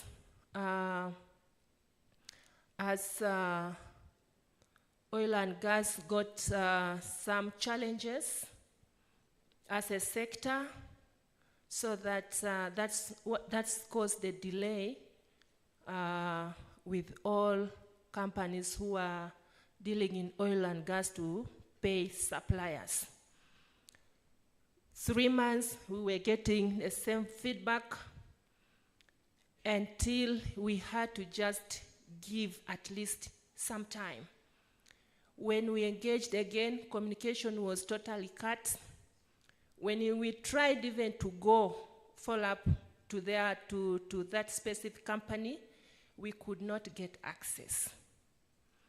So please, as you train us, we also try to do at least everything to make sure that we meet all the requirements required in this. But we request the protection policy to make us get that payment come in time to allow us support the process. I thank you. Thank you very much. There's a gentleman seated behind the camera. Behind the camera. Okay. Thank you very much, and thank you, UNOC, for this opportunity. I'm Jackson Mubanjize, come from Ecos Africa. We support organizations in meeting certification requirements. ISO 9001, 14001, 45001 in training and documentation. My question is focused on JVs. It has been emphasized that for companies that are coming up, it's important to partner with either local or international companies to be able to meet experience requirements.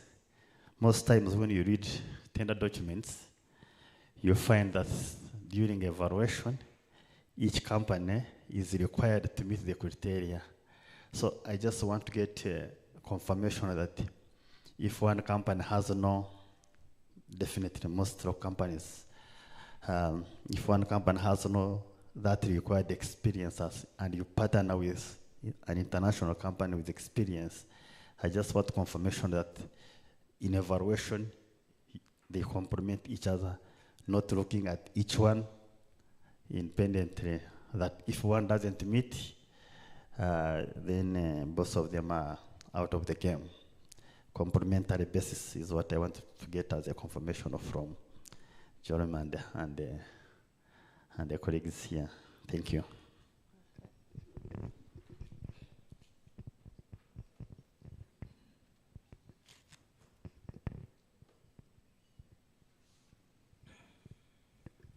Thank you. Good morning, members. By name, I'm called Kenneth Oiko, and I'm happy to be here. A survey was done about oil in Uganda here, and it seems every part of Uganda is serving oil.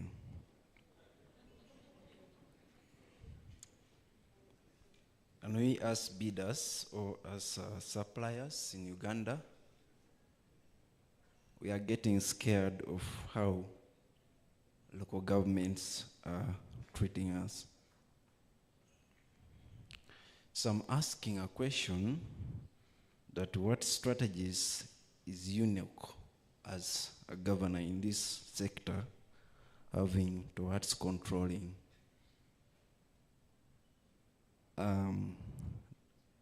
oil and gas, assuming maybe Uganda as a country says there is oil here in Sheraton. Do we have any regulation to say no, there is no oil as per the survey? Thank you. Yeah, thank you very much. Let's respond to those questions, and then we'll see when time allows, we will take other questions, but you can write your questions down so we can, Becky can collect them so we can have them easily responded to. Jeremy, most of the questions are for you. Thank you, Jessica. Thank you, fellow suppliers. As I told you, UNOC is here for you. It's not, we are not here against. So the issue which has come up in the room repeatedly is in regards to pre-qualification. And I think I addressed that when the CEO was here, that issue is being looked into. We should be able to have a meeting with all those that complained next week, Thursday. If you continue complaining, I don't think, on Twitter and the rest, I don't think I'll address those issues unless you have formally written. I've repeated that. There was an issue in regards to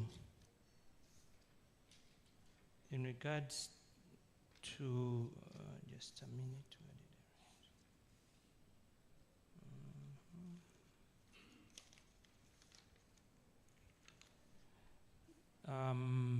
Separate procurement process for those supplying equipment, and then I think other goods and services. It will depend on the specifications we need in terms of reference, experience, etc., etc. So there's no separate procurement process. It will also depend on whether we're using the PPDA or we're using Upstream. So there are a number of factors we'll look into. But what is critical is if you're supplying this equipment, make sure you have at least manufacturer's authorization. I know there's a court decision in regards to distributors' authorization.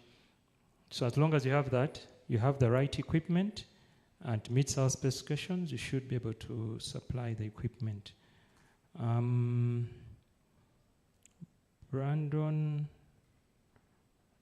does UNOC apply WHT? There are a number of issues in regards to WHT. There are double tax agreements with various countries. What we don't want for you providers to do is to separate WHT. In our understanding, WHT is not a tax. So when you say your price is, once you do all your costs, let's assume my costs are 1 billion, you factor in that WHT should be factored in the cost. Do not, I repeat, split WHT in your quotation. Factor it inside. Okay? WHT is removed by URA as a collection mechanism, and where WHT is removed, UNOC should be able to give you a certificate, and this will reduce on your tax liability at the end of the day. So make sure you do not split WHT in your invoice or in your quotation as you bid. Issues of arithmetic errors. PPDA passed the 2023 regulations. You have arithmetic errors for consultancy, it is outright fail. I don't know whether I should repeat myself. Consultancies, you have an arithmetic error, it is automatic fail. Even if you've reached the last stage, which is the financial, and you have an error, you fail. I don't know why you'd have errors. Contractors, the one for, that's why I've started with consultancy. If you're in the consultancy business, you make an error, the law is clear, you fail. If you are in, let's assume, construction, you're doing supplies, etc., the law was not clear. So it's dependent on the entity to either go to PPDA to seek whether this is a minor deviation or a substantial deviation. That is where the issue is. But ideally, for consultants, it's outright. For the other one, there's a bit of a leeway. And I know there's been, I think, High Court ruling in regards to this. For the rest, Mark Williams said RFQ of 1 day.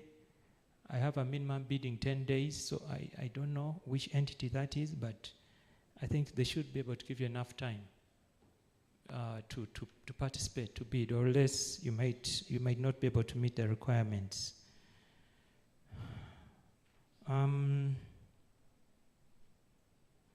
There was an issue of ring-fenced going to international. I'll leave that for PAU. As my colleague said, some of these I'll be able to pass on to PAU to answer as I dodge those bullets. Betty raised an issue in terms of payment. Silver. I don't have a contract with Silver Fleet. As UNOC, we do not have, but as ideally, your contract has contract terms and conditions. You should be able to follow those to the letter. Was it 30 days payment, 60 days payment, based on what? So if that is the case, then they should be able to pay you within that period of time, and as long as you've done the work. That's my belief. But also try to refer to your contract terms and conditions and see what do they indicate. Engineer Jackson had an issue of companies in JV. Please ensure you have a JV agreement. What does a JV agreement indicate? If it indicates the roles and for the various parties, but if one party has the experience, you should be able to be good to go. Shouldn't be a big problem. I hope I've answered. Is there anyone's question I've not answered? Okay, going once, twice, thrice.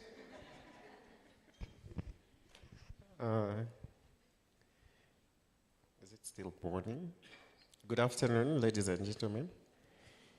So I'll take on the questions that were to the regulator. First, companies giving very short timelines.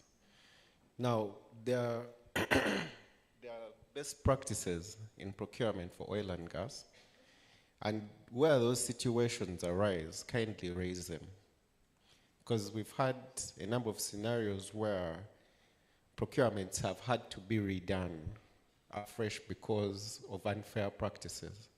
Because the law is clear that the procurements have to be very fair to all the parties involved, so that the best companies get an opportunity to provide services. So part of the fairness is to be given sufficient time for you to be able to respond. So where there are requests like this and they are within the oil and gas sector, kindly raise them and we'll be able to intervene. Then in the regard for ring-fenced services going to international companies, now for all procurements, priority is given to Ugandan companies. Now specifically for ring-fenced services, those should be done strictly by Ugandan companies. However, if the companies are able to show that there is no local capacity to execute that scope, even if it is ring-fenced, then an opportunity is given to a joint venture between a Ugandan company and a foreign company. So they go from looking at the local companies and then now look at joint ventures who might have the capacity. That way, we still have Ugandan participation. However, there are areas where we have really built capacity and we no longer approve joint ventures for those particular ring-fenced services. For example, construction. There's sufficient capacity. A number of Ugandan companies have done construction in the oil and gas sector, so we don't approve for those areas. So similarly, if you see an international company doing a ring-fenced service, either it is in non-compliance to the laws or it has gone through those steps where there is no Ugandan company available and it's either part of a joint venture or even there were no joint ventures with Ugandans, but it's very rare that we can, for a ring-fenced service, we don't have a Ugandan company, that's possible and no joint venture. At least I've not seen a scenario. So if such a case exists, please bring it to us, because some of those that we have been able to see are where a company may be self-performing a scope that it's supposed to subcontract, and we can also intervene. Then in regards to Betty's comment on payment delays, if you have a contract with clear terms and conditions of this is when you get paid for delivery of these services, you can also, where you feel you've engaged your client and they've not been helpful, you can also be able to bring this to us to intervene.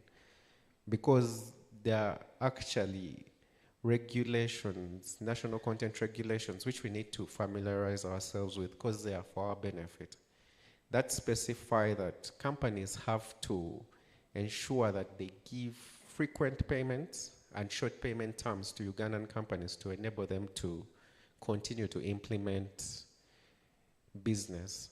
So we don't want your companies to collapse because you're doing business in the oil and gas sector. So if such scenarios arise, please raise them to our attention. Maybe one of the things that has come up as we try to resolve payment delays is some of the companies are doing work with no contracts. So you have a discussion, they say you can deliver this service. You say, oh yes, I can. Next morning you're delivering, but there's no contract. So when you have a dispute, it becomes very difficult for any third party to help you because there's no contractual obligation between the two of you. There's no evidence that you actually did work. So those are some of the things that we need to probably pay attention to as we get into these relationships. Then on regulations, maybe Kenneth noted there's oil everywhere. I think we have a Ministry of Energy and Mineral Development. This is it's responsible for the licensing of any exploration. So before there's a declaration, there's oil here. There are what we call oil seeps, where you can see some oil seeping from the ground, but it may not mean that we have oil. It may just be small deposits which are not commercially viable. So there's a whole process that has to be undertaken by a number of different parties before we can say we can explore a particular area. There are licenses that have to be obtained. So there's a number of regulations and checks and balances that have to be taken into consideration before such a pronouncement is made. Thank you so much. I hope that's all the questions that needed the feedback from the regulator. If there is anything else, please do raise it. Thank you. Okay, thank you very much, Kenneth. And in the interest of time, your presentation is next.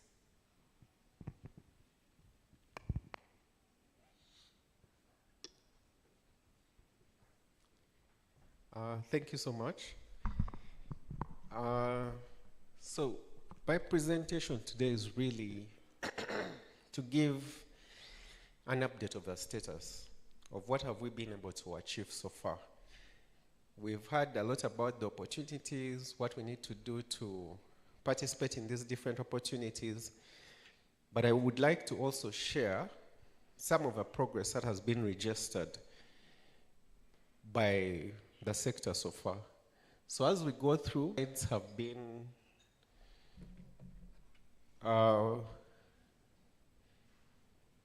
some of this has been shared a bit, so I'll talk over some of the ones that have been shared and focus mainly on the achievements. I think on this slide, maybe one of the things that we need to know as we participate in the oil and gas sector, and we usually have questions around how do I prepare a national content plan, what is included in there. A lot of this is within these regulations. There are national content regulations, there are HSC regulations, and all this information is available on our website. So I'd like to interest you as you prospect for business in the oil and gas sector, familiarize yourself with the regulations that govern the sector, because they give very detailed sort of like guidelines that you need to follow. That way you'll be able to be better placed to respond to these different bids that you have. Then, as the Petroleum Authority of Uganda, our mandate is to regulate the upstream and the midstream sectors of the oil and gas story. And these are some of the key areas that we look at to ensure that we have utilization of the sector that will really benefit all Ugandans. So we are responsible for ensuring that there is good resource management, that the oil resources that we have are well managed, that the cost of doing business makes sense. Because as a country, we look at oil and gas to be able to help us to move us from one stage to another. But if the cost of exploring for the oil exceeds the benefit we are going to reap, then it would no longer be a viable project. So we need to ensure that the cost of doing business makes sense so that when we sell the oil, we maximize the value that is going to come to the country and Ugandans at large. Then, of course, we look at the petroleum data management. There's a lot of data that is generated in this process that will continuously ensure that it can be well kept, and it helps to give us insights into what existing resources do we have and how can we best leverage to deliver value for the country. Then health, safety, security, social and environment is key. Some of our projects are in what we call environmentally sensitive areas. So we have to ensure that the project has a minimal impact on our environment, because we would like to find the next generations to come to find it better than we have found it. So part of the role we do is to ensure that all the companies in the sector adhere to these guidelines. Then, of course, national content, which is what most of us know, to ensure we maximize value to all Ugandans. And then stakeholder engagements and commercializing the oil and gas sector. Now, we have two main projects in the upstream. The big projects, we have the Tilenga project, and this project is the one where we hope to produce about 190,000 barrels of oil per day. And it comprises of 6 fields. It will have 31 well pads, over 426 wells. At the moment, we have about 69 of these that have been drilled. Then when we come to the Kingfisher project that is managed by UNOC, it's a bit smaller in scope. This will have 4 well pads and 31 wells. And we are progressing to try and ensure that we deliver first oil in 2025. So in regards to the status, the drilling is currently ongoing. So for some of us who have been able to go into the project areas, you've been able to see the level of activity. There's a lot that is happening. And one of the things that we usually encourage is if you have an opportunity, if you hear of an opportunity to visit the project areas and you've not been there, please do come so that you see what is happening, because it helps to give you a good perspective of how to better position yourself to participate. So we have 3 rigs that are currently working in the Tilenga project.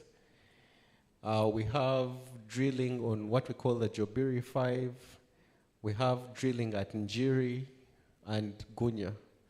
So, and then we have a central processing facility that is also currently under construction, which will be cleaning the oil that is going to come from the different well pads. Then on the Kingfisher side, on the Kingfisher side, we are also doing a lot, the construction of the different pads. We are also doing drilling in the Kingfisher area. So 4 well pads have been set up, and we are really on track to deliver on the Kingfisher side as well. Then on the midstream projects, there's been, this was covered in Lloyda's presentation earlier, but we have the East African crude oil pipeline and then the refinery. So for the ECOP, it's already in progress. There's some work that is happening now. The setting up of the camps is ongoing. This project goes through 10 districts in Uganda, and a lot of progress has been made to set up the different camps and the pump stations. And then oil and gas doesn't happen in a bubble. To ensure that the oil and gas projects are running well, there's support infrastructure that has to be in place. And this has been developed. The industrial park has been presented about, so I'll not go into it. But there are also the critical oil roads. So if you've had an opportunity to travel into the project areas, you've seen that the quality of the roads has really improved. And those roads that are not yet done, there are efforts to ensure that they are also motorable and in good condition. This is all part of the work that goes into ensuring that there's support to deliver the oil and gas project. Then I've talked about this, what we have so far done on the ECOP side. However, in addition to the exploration project that has been presented about by UNOC, we also have 3 other key players that are also doing exploration. We have Oranto Energy, which has 2 exploration areas, and then we have Ama Energy, which is also doing exploration, and then DGR Energy. Now, what this speaks to is there's a lot of likelihood that we are going to have more development projects coming on after this. So sometimes as we present, people feel a lot of the opportunities have gone. So why should I invest in building my capacity for oil and gas? Now, from this, you can be able to see that we have a very high likelihood that we are going to discover more oil and have more opportunities for us to participate. As we speak today, only about less than 20% of the Albertine Graben has been licensed for exploration of oil. Our success rate in exploration so far is above 80%. World average is about 19. So the likelihood of us obtaining more opportunities for us to develop further oil reserve is actually quite high. So when there are opportunities to build your capacity, please take this on so that when these opportunities come up, you're ready. Sorry.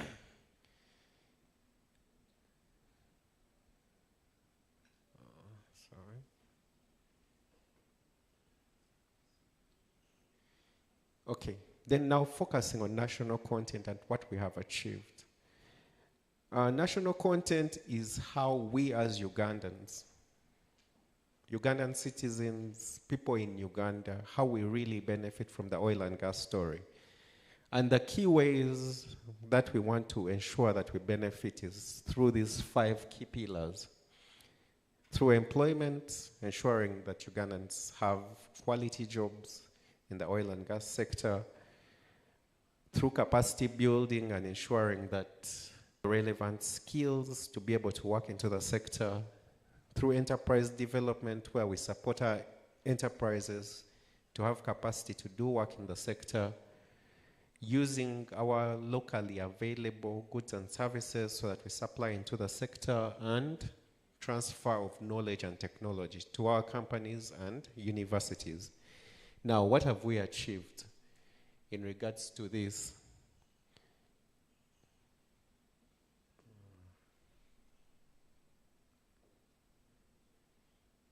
So in regards to employment of Ugandans, currently we have about 14,400 people currently employed in the oil and gas sector.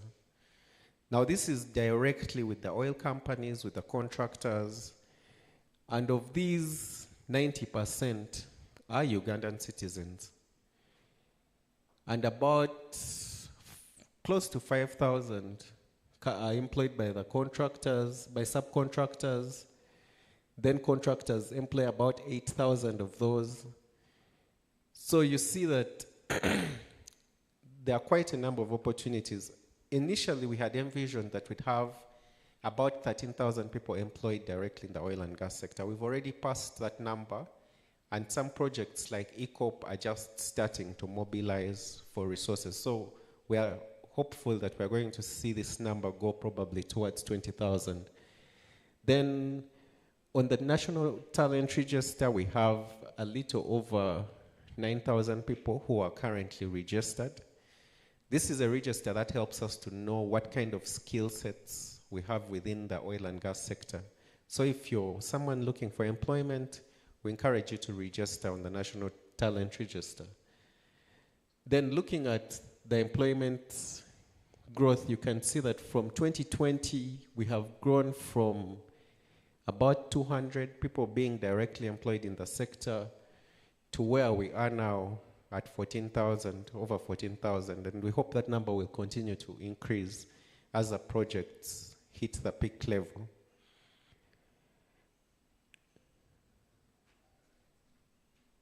Then looking at use of Ugandan goods and services, which is where most of us in the room and online are, how do we supply into the sector? As we talk today, about 4,800 procurements have been done, and with a worth of about $5.14 billion. Out of these, about 40% went to Ugandan companies, which is about 2 billion of that. The value awarded is a little over $7 billion. And the value that has gone to community is around 16 million from 56 contractors. So there's still not so much participation from the community in regards to supplying goods into the sector, but we can see that there's quite a lot of value that is going to Ugandan companies.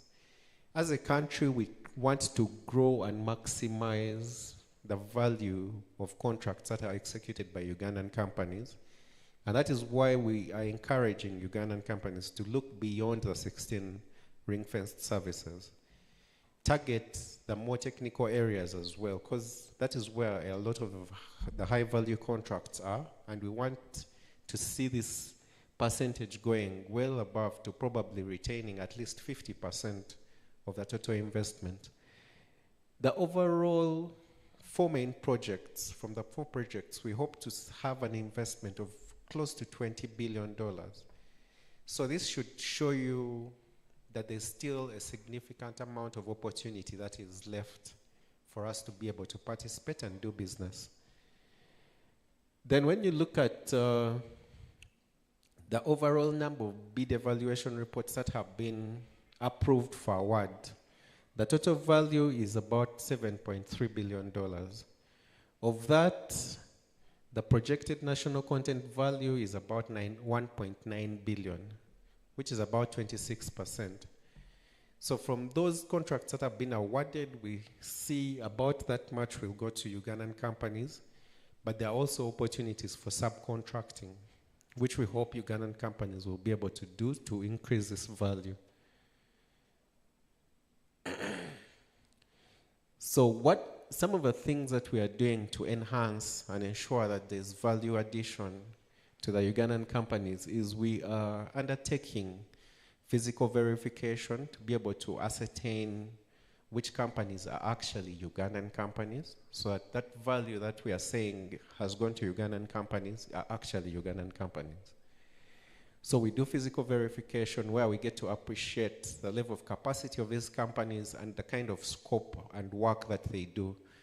Then we are upgrading the national supplier database to a joint qualification system where you'll be able to know that these particular companies are qualified for these sets of services. Because many companies tend to be jacks of all trade. So you do logistics, you do suppliers, you want to do drilling, you're in technology, which is quite rare to have your capacity strong in all those different areas. So part of what this system will help is to be able to know what you're qualified to do. And this we are doing in collaboration with the joint venture partners, so that once you're qualified for a particular set of services, you no longer have to go through pre-qualification by Total, by CNOC, by UNOC. Once you're pre-qualified, you'll be able to participate across. Then on the enterprise development side, there are a number of initiatives where we've partnered with key players that include the Industry Enhancement Center that has presented, the Stanbic Business Incubator, as well as a number of other players. Now, these parties are running a number of training initiatives to try and build your capacity. And they've done a bit of assessments to appreciate what are the main challenges that local enterprises face. So my call today is just to encourage you that when you have these opportunities, kindly participate. And when you do get a call up to participate in these trainings, send the relevant people who can actually be able to get the lessons learned from these trainings and implement them. Because I've heard a lot about ensuring we support certification, but the training on certification is only relevant if you get those lessons and implement them in your business. And that is one of the things that we are trying to push for. Then we also organize national conferences where we try to bring together all the different IOCs and the main contractors to share about opportunities that are upcoming and how you can be able to participate. So when you see a call to participate in the national content conferences, whether physically or virtually, please do participate, because a lot of information is shared in these platforms that is really relevant for you. Then, so far, over 3,000 companies have been trained in various areas by the different key players. But this is still a small number. We want to ensure that the capacity of Ugandan enterprises is really built to a level where we can be able to participate and not hear excuses of, Ugandans, we don't have this capacity and you should lower. We need to step up so that capacity is no longer an issue that locks us out of a room. Because the sector we are in is not going to lower its standards to be able to accommodate us. We have to rise as Ugandan businesses so that we can be able to meet the requirements of a sector. So there'll not be, that is why even when it's in the law that priority is given to Ugandan companies, where there is no capacity, then an international company will take up those opportunities. So let's build our capacity. There are a number of efforts to ensure Ugandans are trained. Let's use these opportunities. Then in regards to skilling, we did an assessment to identify the key skills required for the oil and gas sector, and there have been efforts to try and train and build capacity to close those skills, those skill gaps. So as we talk, close to 10,000 people have been trained in the key areas required for oil and gas. So things to do with welding, scaffolding, plumbing, heavy goods drivers. And if you're a person who is looking to work in the oil and gas sector, you need to also skills that I can be able to build and have so that I can be able to be competitive for the oil and gas sector. So similar to what is in the business requirements, even as individuals looking to get employed into the sector, we need to also build our skills. And there are a number of ongoing efforts by government to try and ensure that as many Ugandans are skilled and can be able to be employed in the oil and gas sector. So furthermore, on skilling, as a requirement, all the oil companies are required to have what we call national content commitments, where they dedicate a certain amount of their budgets to building capacity of their staff and potential staff.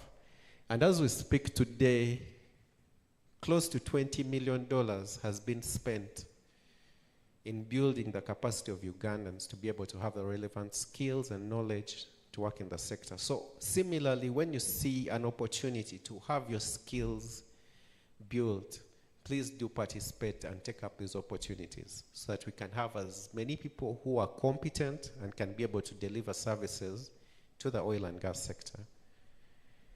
Then in regards to technology transfer, a number of the oil and gas companies currently working in Uganda, among the biggest companies in the world, they invest heavily in research and development, and at the lead, some of them are the leaders in developing technologies for the sector.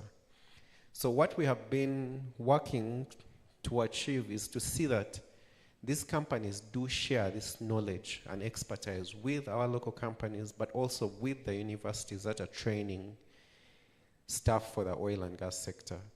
So we have so far been able to have a number of softwares and hardware being donated to our training institutions to enable the skilling of the people who are going to come out into the job market. Because before these efforts, a lot of the people, after you finish university, then you need to go and do another training to be able to be relevant for the sector. So what we are doing is looking at the different courses, seeing what is relevant. Can we be able to get partners to build the capacity of not the universities to be able to train for the sector? And some universities have been able to get a number of softwares which are now being utilized by the students, and we are having much better graduates coming out of the training institutions, which is quite beneficial. Then similarly, joint ventures. We've been trying to promote joint ventures for a long time. Joint ventures are one of the easiest ways for you to get knowledge and technology transfer from a company that has been there and done it. However, joint ventures between Ugandan companies and foreign companies have to be approved. And this is some of the key shortfalls that we have seen when you apply for joint ventures. A number of the joint ventures do not specify your shareholding or the roles that each party is going to play. Yet, part of the requirements of the law is the Ugandan party in the joint venture has to have a participating interest, which means you're not going to be a silent partner. You have to participate and have at least 48% in the joint venture. So there has to be display of what it is that you're going to do in that joint venture, so that you add value to yourself. Then the foreign company is supposed to pass on knowledge and skills to the local party, so that as you execute the joint venture agreement, you're better for it after the execution. Then the other element that we usually see is, in these joint ventures, usually they are skewed to a particular party. So I'll give an example of a joint venture we reviewed, where the Ugandan partner had an 80% participating interest. So they were the majority shareholder. However, when it came to who is going to have discussions with the client, it was the foreign party. Who is going to get the payments? The foreign party. Not a joint account. So you find some of the joint ventures are very skewed and would not be able to yield the benefit that is intended. So as you look out for these joint ventures, you need to also see that they are fair to all the parties involved. Then also, one of the key things that we are seeing lately is, as a requirement by the law, that you have to have some capacity to do the work, to do your scope in the joint venture. So if I am, for example, in catering, and I am a hotel, and then I come and get a joint venture to go and do, say, drilling, I have no capacity at all, not even to do 1%. So that joint venture wouldn't be able to be approved because I have no capacity, either technically to do anything drilling related. So as you look out for joint ventures, look out for joint ventures that leverage your existing capacity and will help you to grow and be better. Then finally, I'd like to National Oil Company for organizing this, because this is one of the main ways through which critical information is disseminated. So as a requirement, we require that all key procurements are advertised in media as well as other platforms. However, we note that maybe a lot of the calls for expressions of interest in the mainstream newspapers usually go unanswered.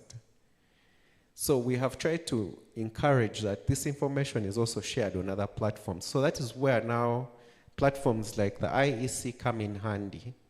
We need to see that we leverage and access this information. Because if you're not participating in the process, there's even no opportunity for you to win the bid. So as much as possible, look out for the available information on these opportunities and participate. With that, I'd like to thank you and thank the National Oil Company for this opportunity and organizing this. Thank you so much. Thank you very much for the presentation. At least we now know that we are benefiting from the oil and gas sector, but there's still a lot that we can do to achieve more. From the online, we have Kathy Nachitio, NK Group, Edgar, Muzahura, and Gamba. They are all very appreciative of the workshop and the learning they are getting. And there are a number of questions. Mutebi Brian is asking, are there any particular pain points to challenges in your current HSE process that you expect this system to address? Particular challenges in our existing HSE processes that we expect this system to address. He's also asking, how critical is ISO certification, ISO 9001, ISO 45001 to the company's market position and reputation? Please answer these questions. Then there's Okello Solomon, who is asking, thank you, UNOC, for the insightful discussion. As an audit firm, can we provide or attach our QC report from the regulator in lieu of the ISO certificate?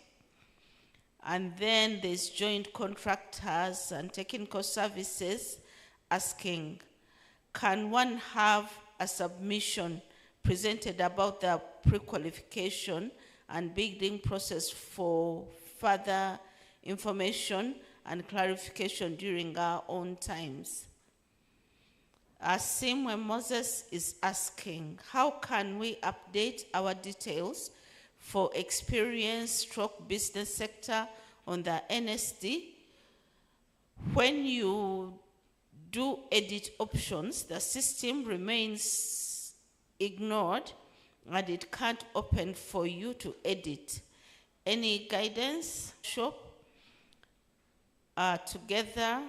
He's from Lex Oil Kenyan Company.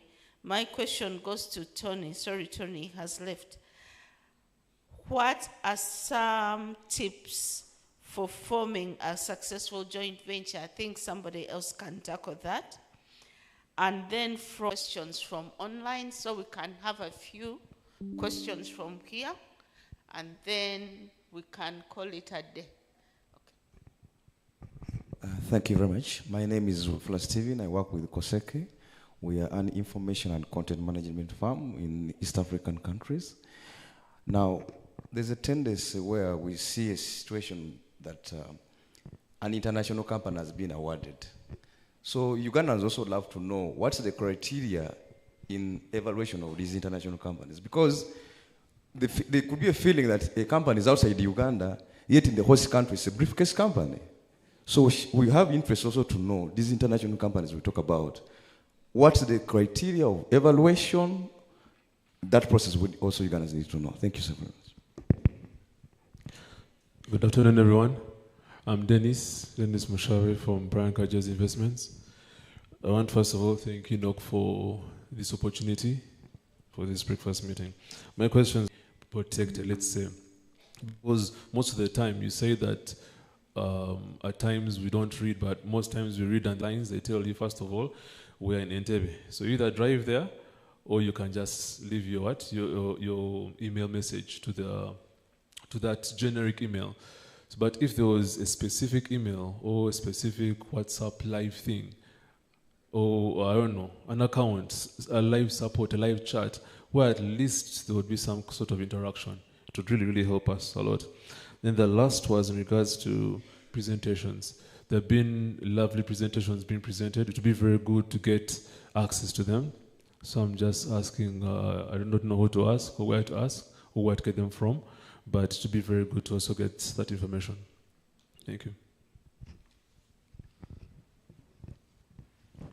Good afternoon.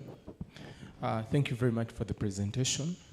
First question, my name is Geoffrey Ndobo. I work with M40. My first question is, we need probably some guidance on, people have talked about the terms of payment with IOCs. And one time I was attending a training at, I think it was a workshop at IEC, and one of the contractors talked about their payment terms being 90 days. And the only reason he gave was because it's what they do in the other countries, which is a bit unfair for us, looking at how we pay taxes here. So probably if you put some guidance on terms of payment, I think it will reduce on the number of disputes you're having to handle. And then a gentleman talked about support of getting to international standards. I don't know if that was responded to. And then also you talked about the number of business we're getting as local service providers, which is very good. But I think that business is going into a small circle of businesses. I would request if there's a mechanism or recognition for new service providers into the oil and gas sector. Because I see there are very many people interested, but I think there are very few people who are getting the business in the oil and gas. So if we get some numbers, especially maybe a count or recognition of every time we get a new service provider in the oil and gas, and probably this would go to IEC. I think we need some capacity building on JVs. There's a lot of questions there. We could be interested, but the fact that we don't have a lot of information about it, maybe we need some appraisal on that. Thank you very much. Okay, and we take our last question. Thank you very much. Good afternoon, everyone. My name is Muganda Charity from Potens Engineering. My question goes to Kenneth. I'm glad you talked about how the partnerships are skewed. What measures has POW put up across to help these partnered companies? For example, in case I would ask something like this. If my partner goes and uses our joint venture to acquire a contract, what measures have you put in place that everyone gets to know, the two parties? And if this party gets this contract, okay, yes, if this party gets a contract without the other person knowing, what are we supposed to do? Is there some initiative going on where you people can introduce a software that in case a company is entered in, everyone gets the information? In case there is a contract running under this company, the contracts running under it, the parties get to know, and they know there is this project, this project, this project, this project running, so that everyone is at par. Because honestly speaking, people are going to suffer. Companies are going to suffer, and some of them will suffer in silence because they don't want to taint their name. When you start asking and saying, this company did this to me, this company, you're tainting yourself. No one is going to want to work with you because they think you're going to keep on reporting, and yet you're the one suffering instead. So please work on something, maybe a software, so that in case you get a contract for this joint venture, you know that there's this contract running, there's this contract running under our joint venture. Thank you so much. Thank you very much. I think, Samantha, you can take the questions and then pass the microphone around. Yes, thank you. I just wanted to ask to address what was a reoccurring one on the payment terms, and if that can be regulated or you can have a policy. So obviously you can't legislate behind now a contract. There's freedom of contract between two parties. But the government does recognize that financial elements are a barrier to more of our Ugandan companies participating. So speaking to the issue of delayed payments, speaking to the issue of different payment terms for foreign companies, yes, that is an issue. And actually the root of that issue is that you would find foreign companies are in a position to provide any of these companies with a guarantee, with a performance guarantee. So in that circumstance, Total Energies, ECOP, CNOC, UNOC can then advance them 60 to 80% of the contract value. So they are working without that pressure that Ugandan companies are feeling on waiting to be paid. They've already been paid in advance because they're in a financial position to provide that guarantee. The government is well aware of this issue, and it's part of a policy, a piece of legislation that is being developed to address exactly that. We hope to establish a national content fund, which one element will be to provide our local Ugandan companies with that guarantee to allow them to also access those advance payments. So they are not financing the contracts and the activities themselves. They're not under pressure, and they can live with some of these 90-day payment deadlines. So it's something that we're well aware of, but in terms of legislation, the legislation can only come in that form. We can't enter into any of these private companies and demand that they set certain payment terms. That's not the part that the government can do. We can do what we intend to do with the National Content Fund, which will provide access to Ugandan companies to finance and allow them to have generous payment terms around interest rates and around the tenor of that debt, but also be able to provide those guarantees so our Ugandan companies are also not working under that stress of waiting for payment and can also be in the position of being advanced the money to carry out their activities. And then just as a general point, we really as UNOC take this as a source of accountability and to receive feedback from the Ugandan suppliers. We want to hear these issues. We are equally concerned with them. We equally want the maximum participation of Ugandan companies. It's part of our central goal to increasing national participation. So if you are struggling with a certain contractor, if it is you've emailed PAU, UNOC is here. UNOC is the national oil company. It's Uganda's company. So you can equally give that feedback, and UNOC can contact our joint venture partners or their tier 1 contractors or tier 2 contractors and address some of these non-payment issues. Certainly no Ugandan company should be in a position of going 6 months without payment if the work has been completed. So we really appreciate some of the feedback. We're working on our side, but we encourage you to contact the National Oil Company and raise some of those issues directly. Thank you.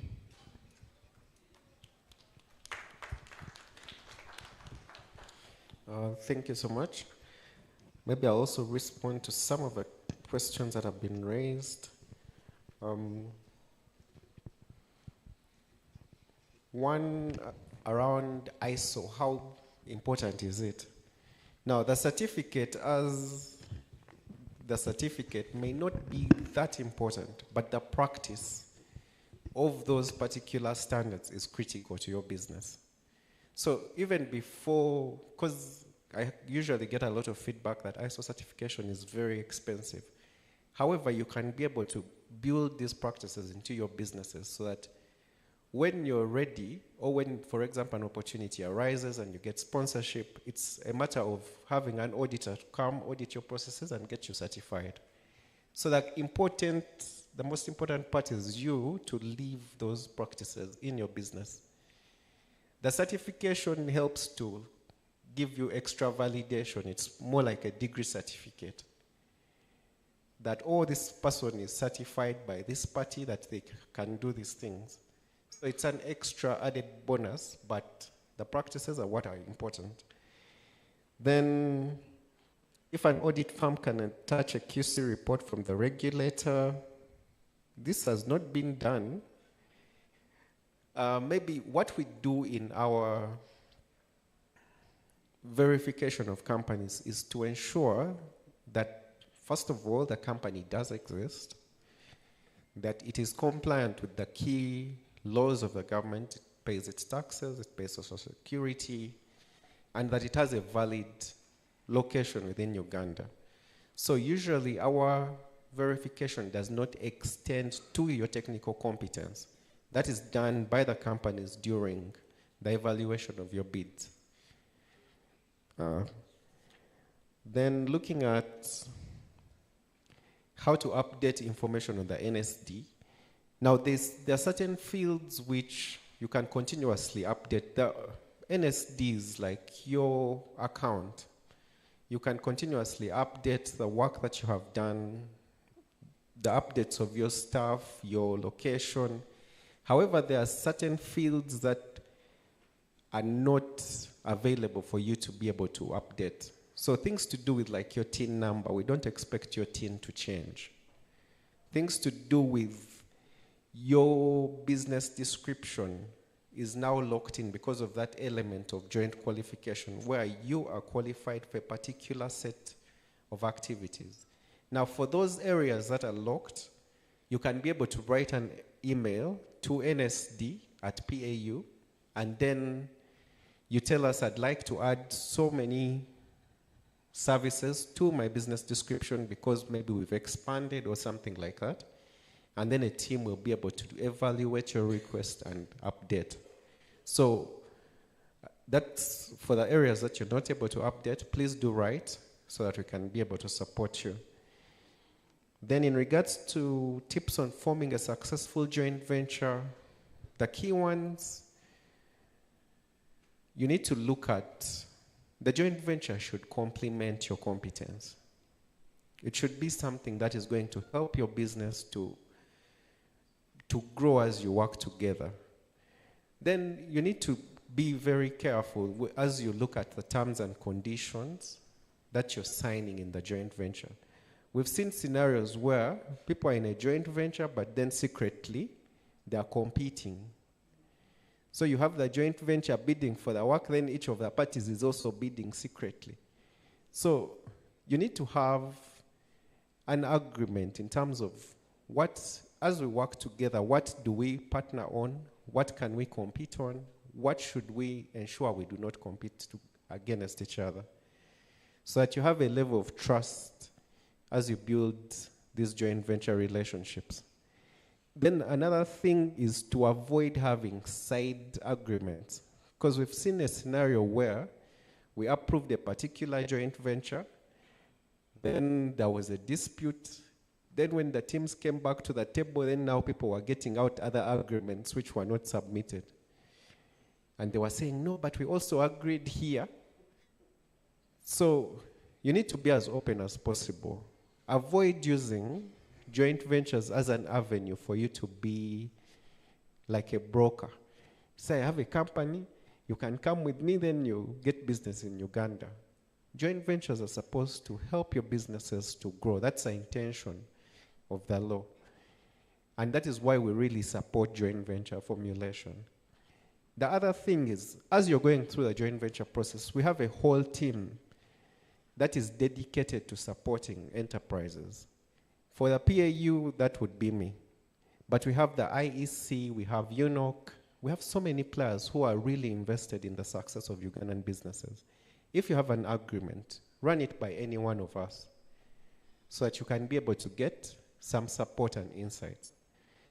Then, in regards to policies and regulations, I think Samantha has really answered this. There are elements which cannot be regulated, especially when you have a contract. So what we have done is to negotiate to have shorter payment periods, and some of the companies have gone on to revise these payment periods. However, as you negotiate these contracts, if 90 days is not possible for you, as much as possible, do not allow to 90 days payment period. Because you're going to do work and die of stress. However, we are hopeful that with the National Content Fund coming on board, it will help to really ease access to financing to be able to do business in the oil and gas sector. Then business going to few contractors. Now I'd like to say, of course, there is a first mover advantage. The companies that were very fast in ensuring they build their capacity, while most of us were saying, does oil exist in Uganda? From 2006, we've been hearing the same story. Many of the companies didn't do anything until they had FID. Now, some of the companies that were fast movers, 2012, they started to build their capacity. Of course, they have an edge. However, the law has tried to ensure that as much as possible, as many Ugandan companies participate. So from the authority side, we try as much as possible to push for unbundling of contracts so that more people get opportunities to participate. But also there's a time limit on majority of the contracts. So even for the framework contracts, we try to ensure that they don't exceed 3 years, so that after 3 years there's an advertisement so that other people can try and compete. Now, the key thing is, most people, when a contract is issued out, they say, oh, that opportunity is gone, so they don't do anything until it's re-advertised. But then you're going to compete with people who have been continuously building their capacity. So you need to also continue to build your capacity, be ready, so that when the opportunity comes, you can be able to take it up. Then the things that are evaluated when you see an international company getting a bid. Now, majority of the evaluations, depending on the contract terms, there's due diligence that is done.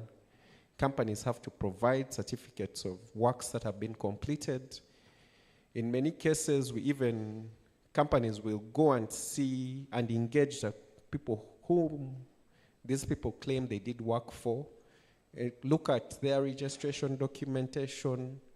Now, for you to be registered on the NSD as a foreign company, which is a requirement, we have to verify your information. So we get that your documentation notarized in your country of registration if you're a foreign company. Then again, that is checked by our embassy in that country and also notarized. So there are a number of checks that go into ensuring a company is registered, and also the companies, as they do the procurement processes, also do a number of checks to make sure that the right companies are getting business. Now, is it possible that a company could go through all those checks? Possibly, but at least these checks ensure that that risk is really minimized. Now, one of the things I'd like to encourage for Ugandan companies, as we see these opportunities, let us not look a lot at excuses why we are not participating. Let's look at how do we ensure that if I've missed this opportunity, the next one does not go by. So let us prepare. When you're in this room, there are probably 5 or 10 potential joint venture partners in this room. So when you're here, how do you ensure you engage, get to know who is in the room, how can you partner? When you look at the upcoming opportunities, look out for what don't you have. How can you ensure that if you were to bid, you can get it? So I'd like us to look at how we can continuously improve, use this opportunity and feedback to see that we close the gaps that still exist. I saw a lot of feedback saying many of us had all the documentations, but we were not pre-qualified. I think it would be best, write to the company, see what is it that I lacked, so that next time it doesn't happen again. Thank you so much. Thank you very much, Kenneth. And yes, it is time to close now.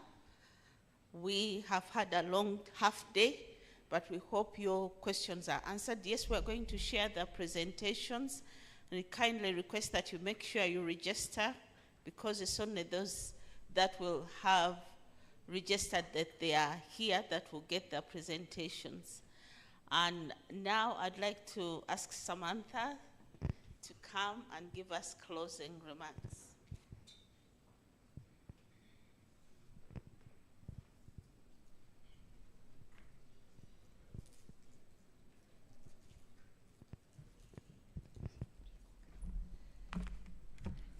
Thank you, everyone. Mine is the easier job to close.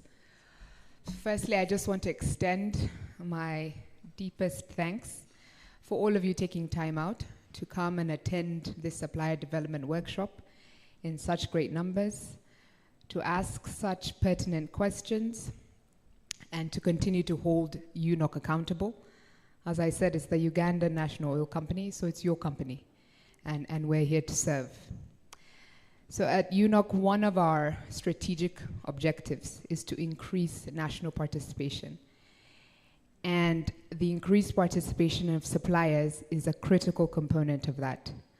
That's why workshops like today are so important for UNOC to achieve its mandate.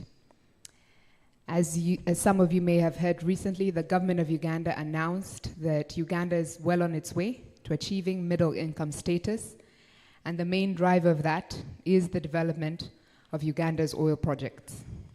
So that means that every single person in this room, if you've participated in the sector, you have played your part in achieving that for the country, in transforming our country. We also equally recognize the important role that our international suppliers play in building the capacity of our Ugandan companies and overall of our sector. I do want to let us remind ourselves that the oil and gas sector is truly a leader in terms of national participation. There are many sectors in this country, of this economy, where Ugandan participation is almost at zero. So oil and gas is a market leader in that respect, but we continue to challenge ourselves to do better.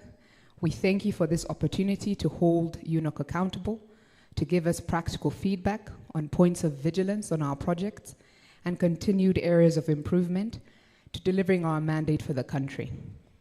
I would like to thank all of our joint venture partners, thank the regulator, thank the sponsors of this event, and thank all of you for again coming out to support, to ask questions, to engage with UNOC, and we hope to continuously improve, to provide value to our country, and to deliver our mandate, which is to exercise and commercialize all of the state's interests across the entire petroleum value chain. We remain on track for first oil. Our projects are being executed to the highest standards, and year on year, as demonstrated by the variety of presentations made today, year on year, more and more Ugandans are participating. Our Ugandan companies are improving their standards and even taking those high standards to different sectors of our economy. The work we're doing here is important, and I thank you again for your continued participation. Thank you.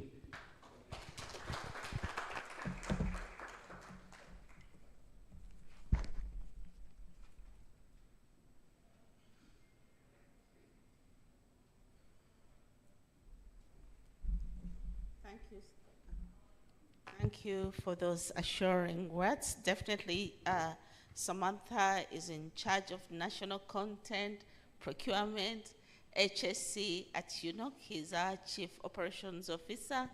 So when she speaks, take her word. And now it's lunch time. The coupons are at the exit.